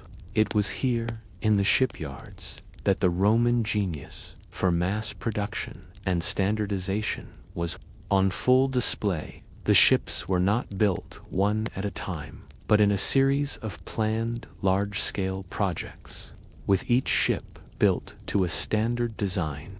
This allowed for the rapid expansion of the fleet and the ability to replace losses with speed and efficiency. But what happened when this meticulously organized system of production and logistics was put to the ultimate test? And how did a land-based empire with no natural seafaring tradition manage to build and sustain a navy that would come to dominate the Mediterranean for centuries? The story of the Roman navy is one of a logistical and industrial triumph, born not of tradition, but of necessity. The Romans, a land-based people, were forced to become a naval power to defeat their rival, Carthage, in the First Punic War. The success of the Roman navy was not due to superior seamanship, but to a remarkable ability to mass-produce ships and to manage a complex supply chain. The Roman shipyard was a quiet, bustling center of industry, a place where a series of repetitive, mundane tasks were performed with a military precision that was a hallmark of the Roman war machine. The first step in the process was the acquisition of raw materials. The Romans scoured their empire for the best timber, and entire forests were felled to build their fleets. The timber was then transported to the shipyards, where it was carefully shaped and prepared for construction. The process was highly standardized. The ships were built from a series of prefabricated parts, a technique that allowed for a level of speed and efficiency that was unheard of in the ancient world. The shipbuilders, often skilled craftsmen and engineers, worked with a series of plans and specifications that ensured every ship was built to the same exacting standard. The trireme itself was a work of brilliant but boring engineering. It was not a single monolithic object, but a series of interlocking components. The keel, the spine of the ship, was laid first. The ribs were then attached to the keel, and the hull was built up from a series of planks. The planks were joined with a series of mortise and tenon joints, a technique that created a strong, watertight hull. The joints were then sealed with pitch and tar, a final, messy step that ensured the ship would not leak. The Roman navy also had to solve the mundane but crucial problem of logistics. A single fleet could require thousands of tons of food, water, and other supplies. The Romans, with their typical focus on efficiency, built a series of fortified harbors and supply depots along the coasts of the Mediterranean. These harbors were not just places for ships to dock. They were logistical hubs where ships could be resupplied, repaired, and rearmed. The success of a Roman naval campaign was not determined by a single heroic battle, but by a series of quiet, efficient logistical maneuvers. The ability to resupply a fleet on a regular basis gave the Romans a decisive advantage over their enemies, who often had to rely on a more ad hoc and unreliable supply chain. The Roman navy was a testament to the fact that a lack of tradition could be overcome by a surplus of organization and ingenuity. They did not have the seafaring legends of the Greeks or the Phoenicians, but they had a genius for mass production, a relentless focus on logistics, and a profound ability to solve the most boring and complicated problems of a vast empire. But what happened to this great naval power when the empire began to crumble? Did the Roman navy simply disappear, or did its legacy endure, shaping the very nature of naval warfare for centuries to come?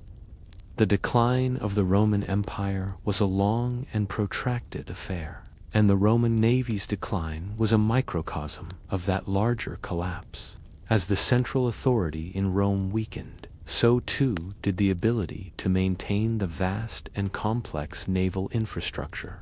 The shipyards were no longer supplied with timber, the harbors fell into disrepair, and the professional crews of oarsmen and sailors were no longer paid. The Roman navy, once the undisputed master of the Mediterranean, fragmented and dwindled, eventually disappearing as a cohesive, organized force. Yet, like the Roman roads, the legacy of the Roman navy did not entirely vanish. The most enduring legacy of the Roman navy was its technology and its tactics. The trireme, a design perfected by the Romans, would continue to be used by successor states like the Byzantine Empire for centuries.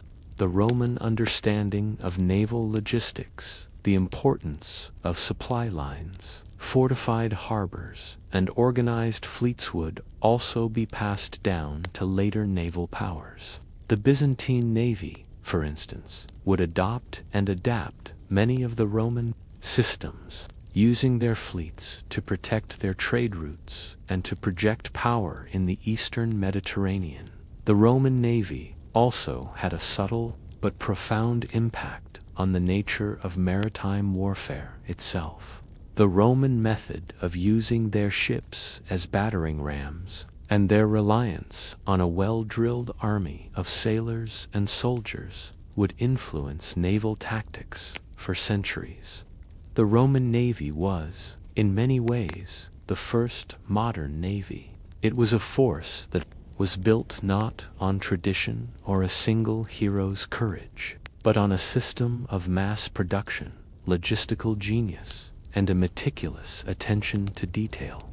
This system, in its quiet and boring way, was a revolution in naval warfare. The Roman navy's story is a testament to the fact that some of the greatest achievements in history are built by a people who are willing to learn from others and to solve the most mundane of problems. The Romans did not invent the ship, but they perfected the art of building and supplying a fleet on an industrial scale. This logistical masterpiece, this silent work of the shipyards and harbors, was as crucial to the success of the Roman Empire as the legions and the emperors themselves. The final legacy of the Roman navy is a reflection on the power of a system. A single ship, no matter how fast or powerful, is a limited tool. But a fleet with a clear command structure, a reliable supply chain, and a dedicated workforce can be a world-changing force.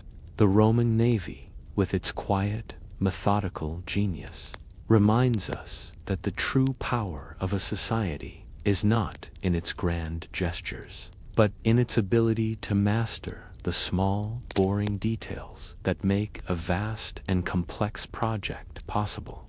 When we think of the Silk Road, we often picture a romantic and exotic network of trade, a mythical road that connected east and west. We imagine grand caravans, rich merchants, and the incredible treasures of silk, spices, and jewels. Yet, the true story of the Silk Road is far more mundane.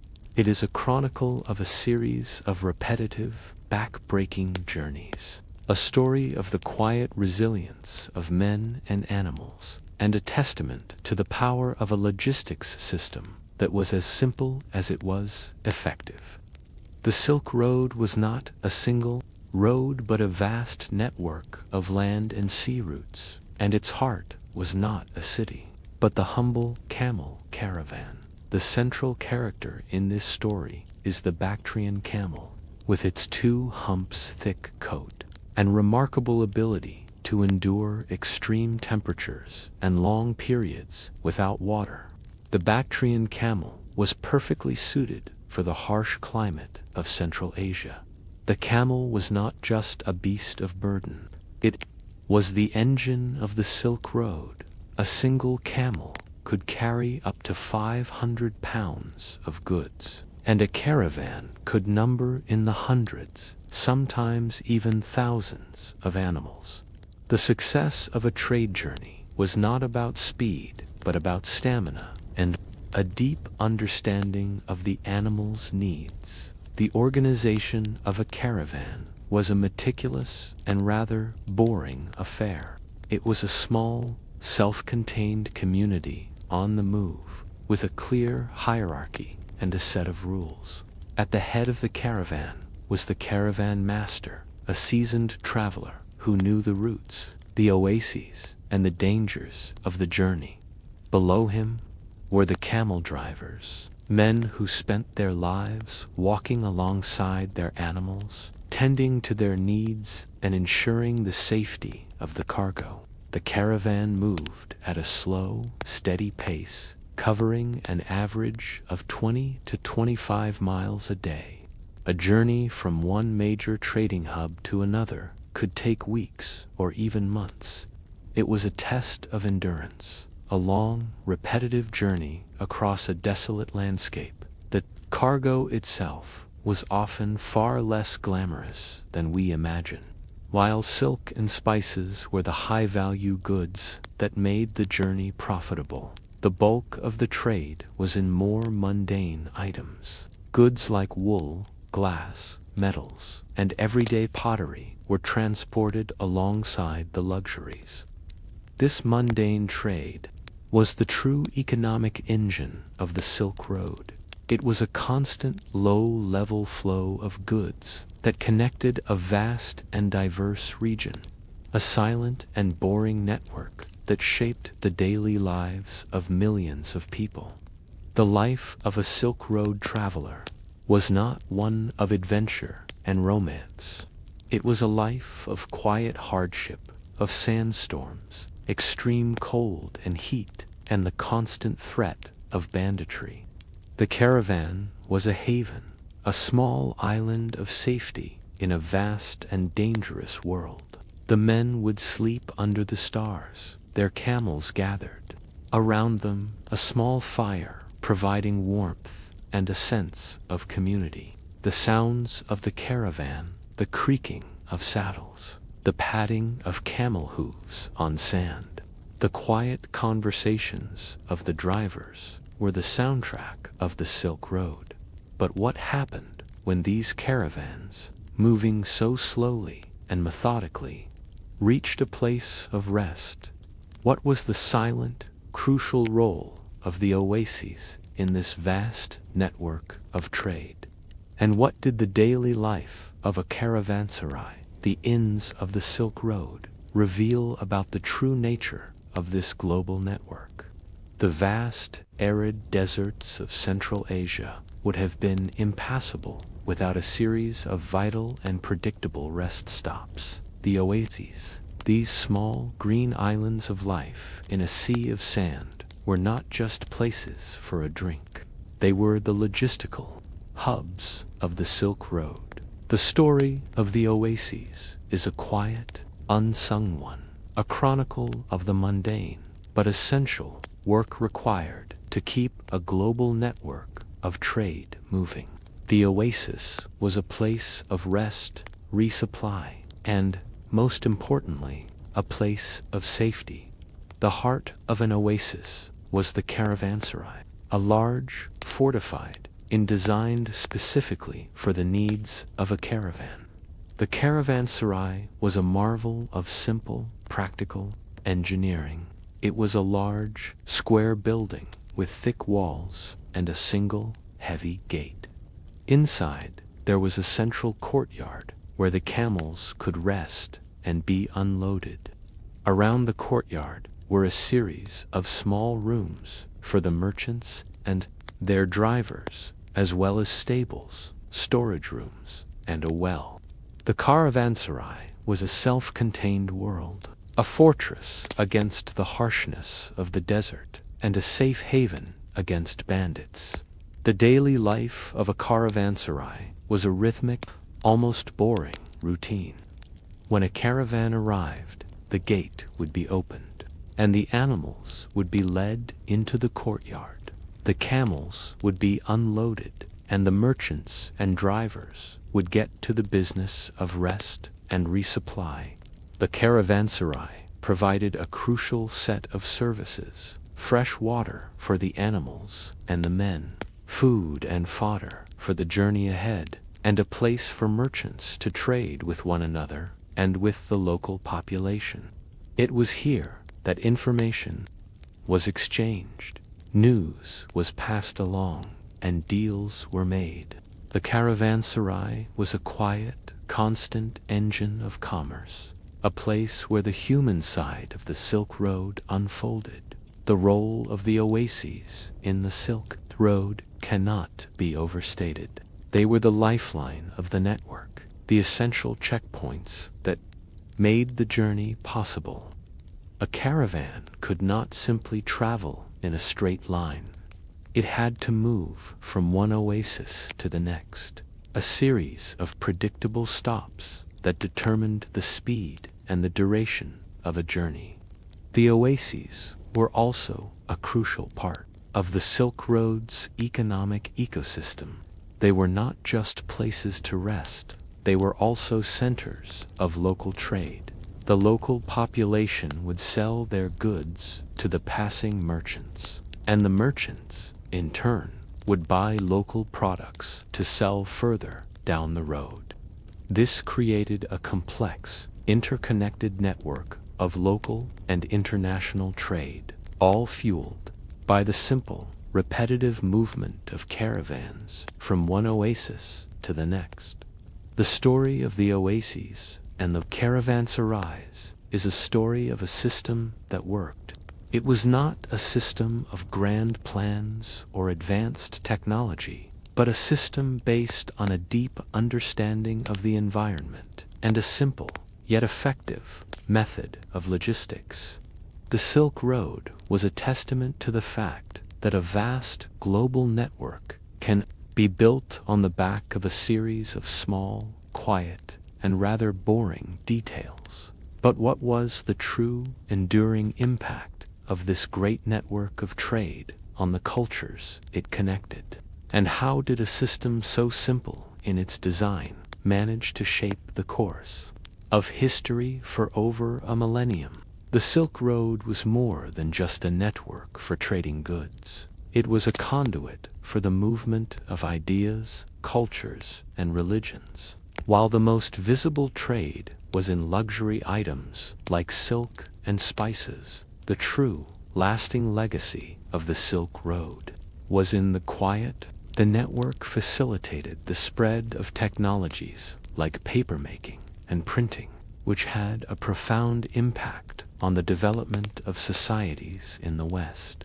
It also allowed for the transmission of medical and astronomical knowledge, as scholars and thinkers traveled from one end of the network to the other, sharing their discoveries. The Silk Road also played a crucial role in the spread of the world's great religions. Buddhism, for instance, traveled from India to China and Central Asia along the Silk Road, carried by monks and merchants who found common ground in the shared hardships of the journey. Christianity and Islam also found their way along the network, with Christian communities establishing themselves in Central Asia and China, and Islam spreading from the Middle East to a vast new territory. The quiet, personal convergence of merchants and camel drivers were a powerful force in shaping the religious geography of the world.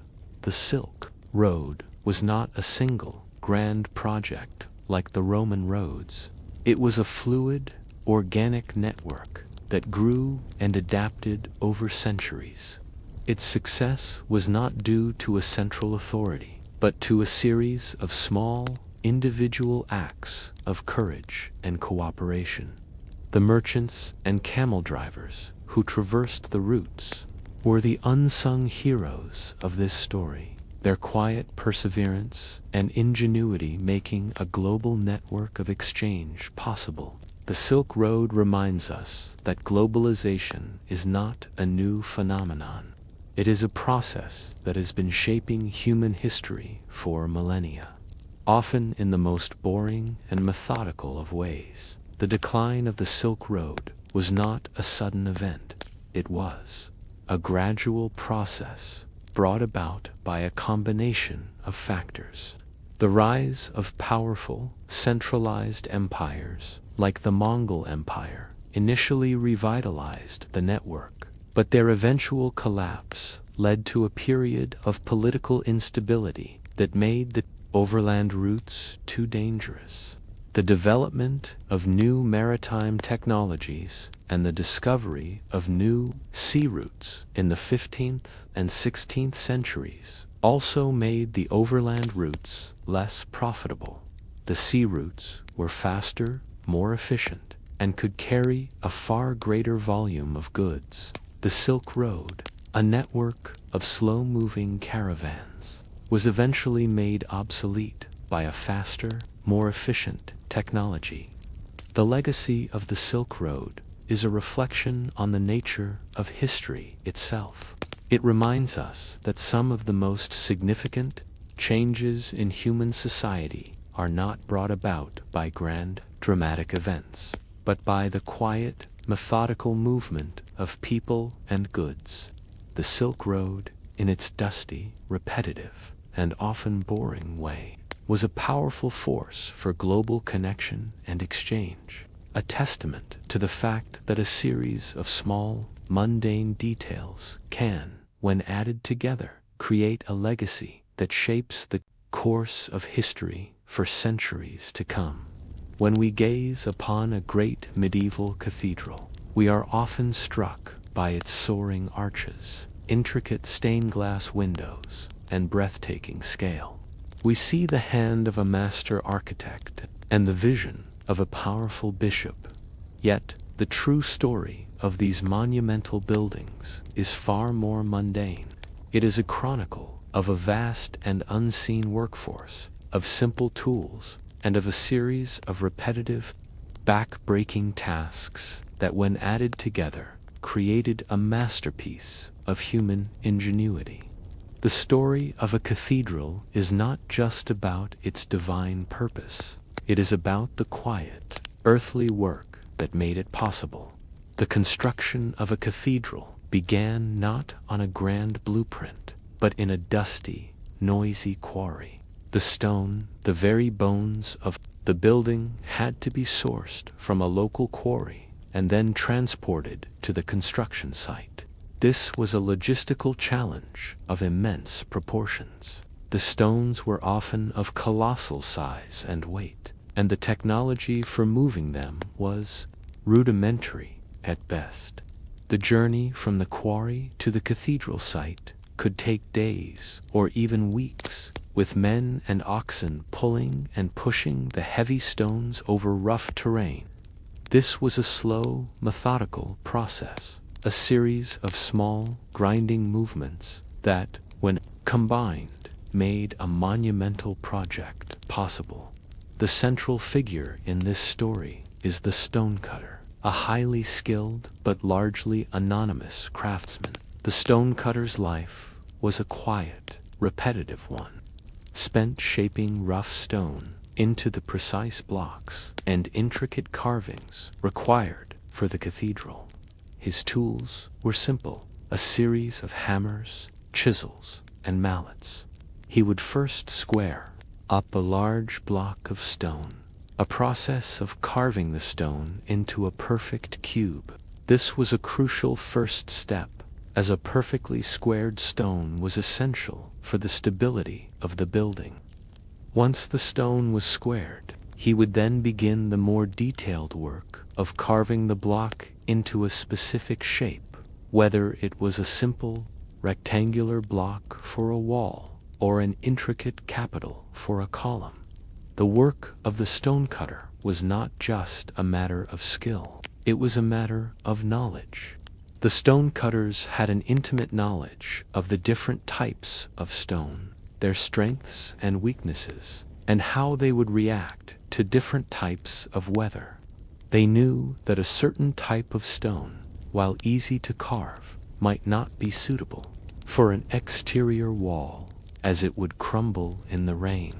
This quiet, practical knowledge was passed down from one generation of stonecutters to the next, a body of information that was as crucial to the building's success as the architect's grand design. The quarry and the stonecutter's yard were a world unto themselves, a noisy, dusty, and vibrant community of men who spent their lives working with their hands. The sounds of their work, the rhythmic tapping of mallets on chisels, the scraping of tools on stone, the groans of men and oxen were the true soundtrack of the cathedral's creation. But what happened when these meticulously crafted stones arrived at the construction site? What was the silent, crucial work of the masons who had to assemble these thousands of pieces into a single, cohesive structure? And what was the role of a system of guilds that governed the very lives of these men?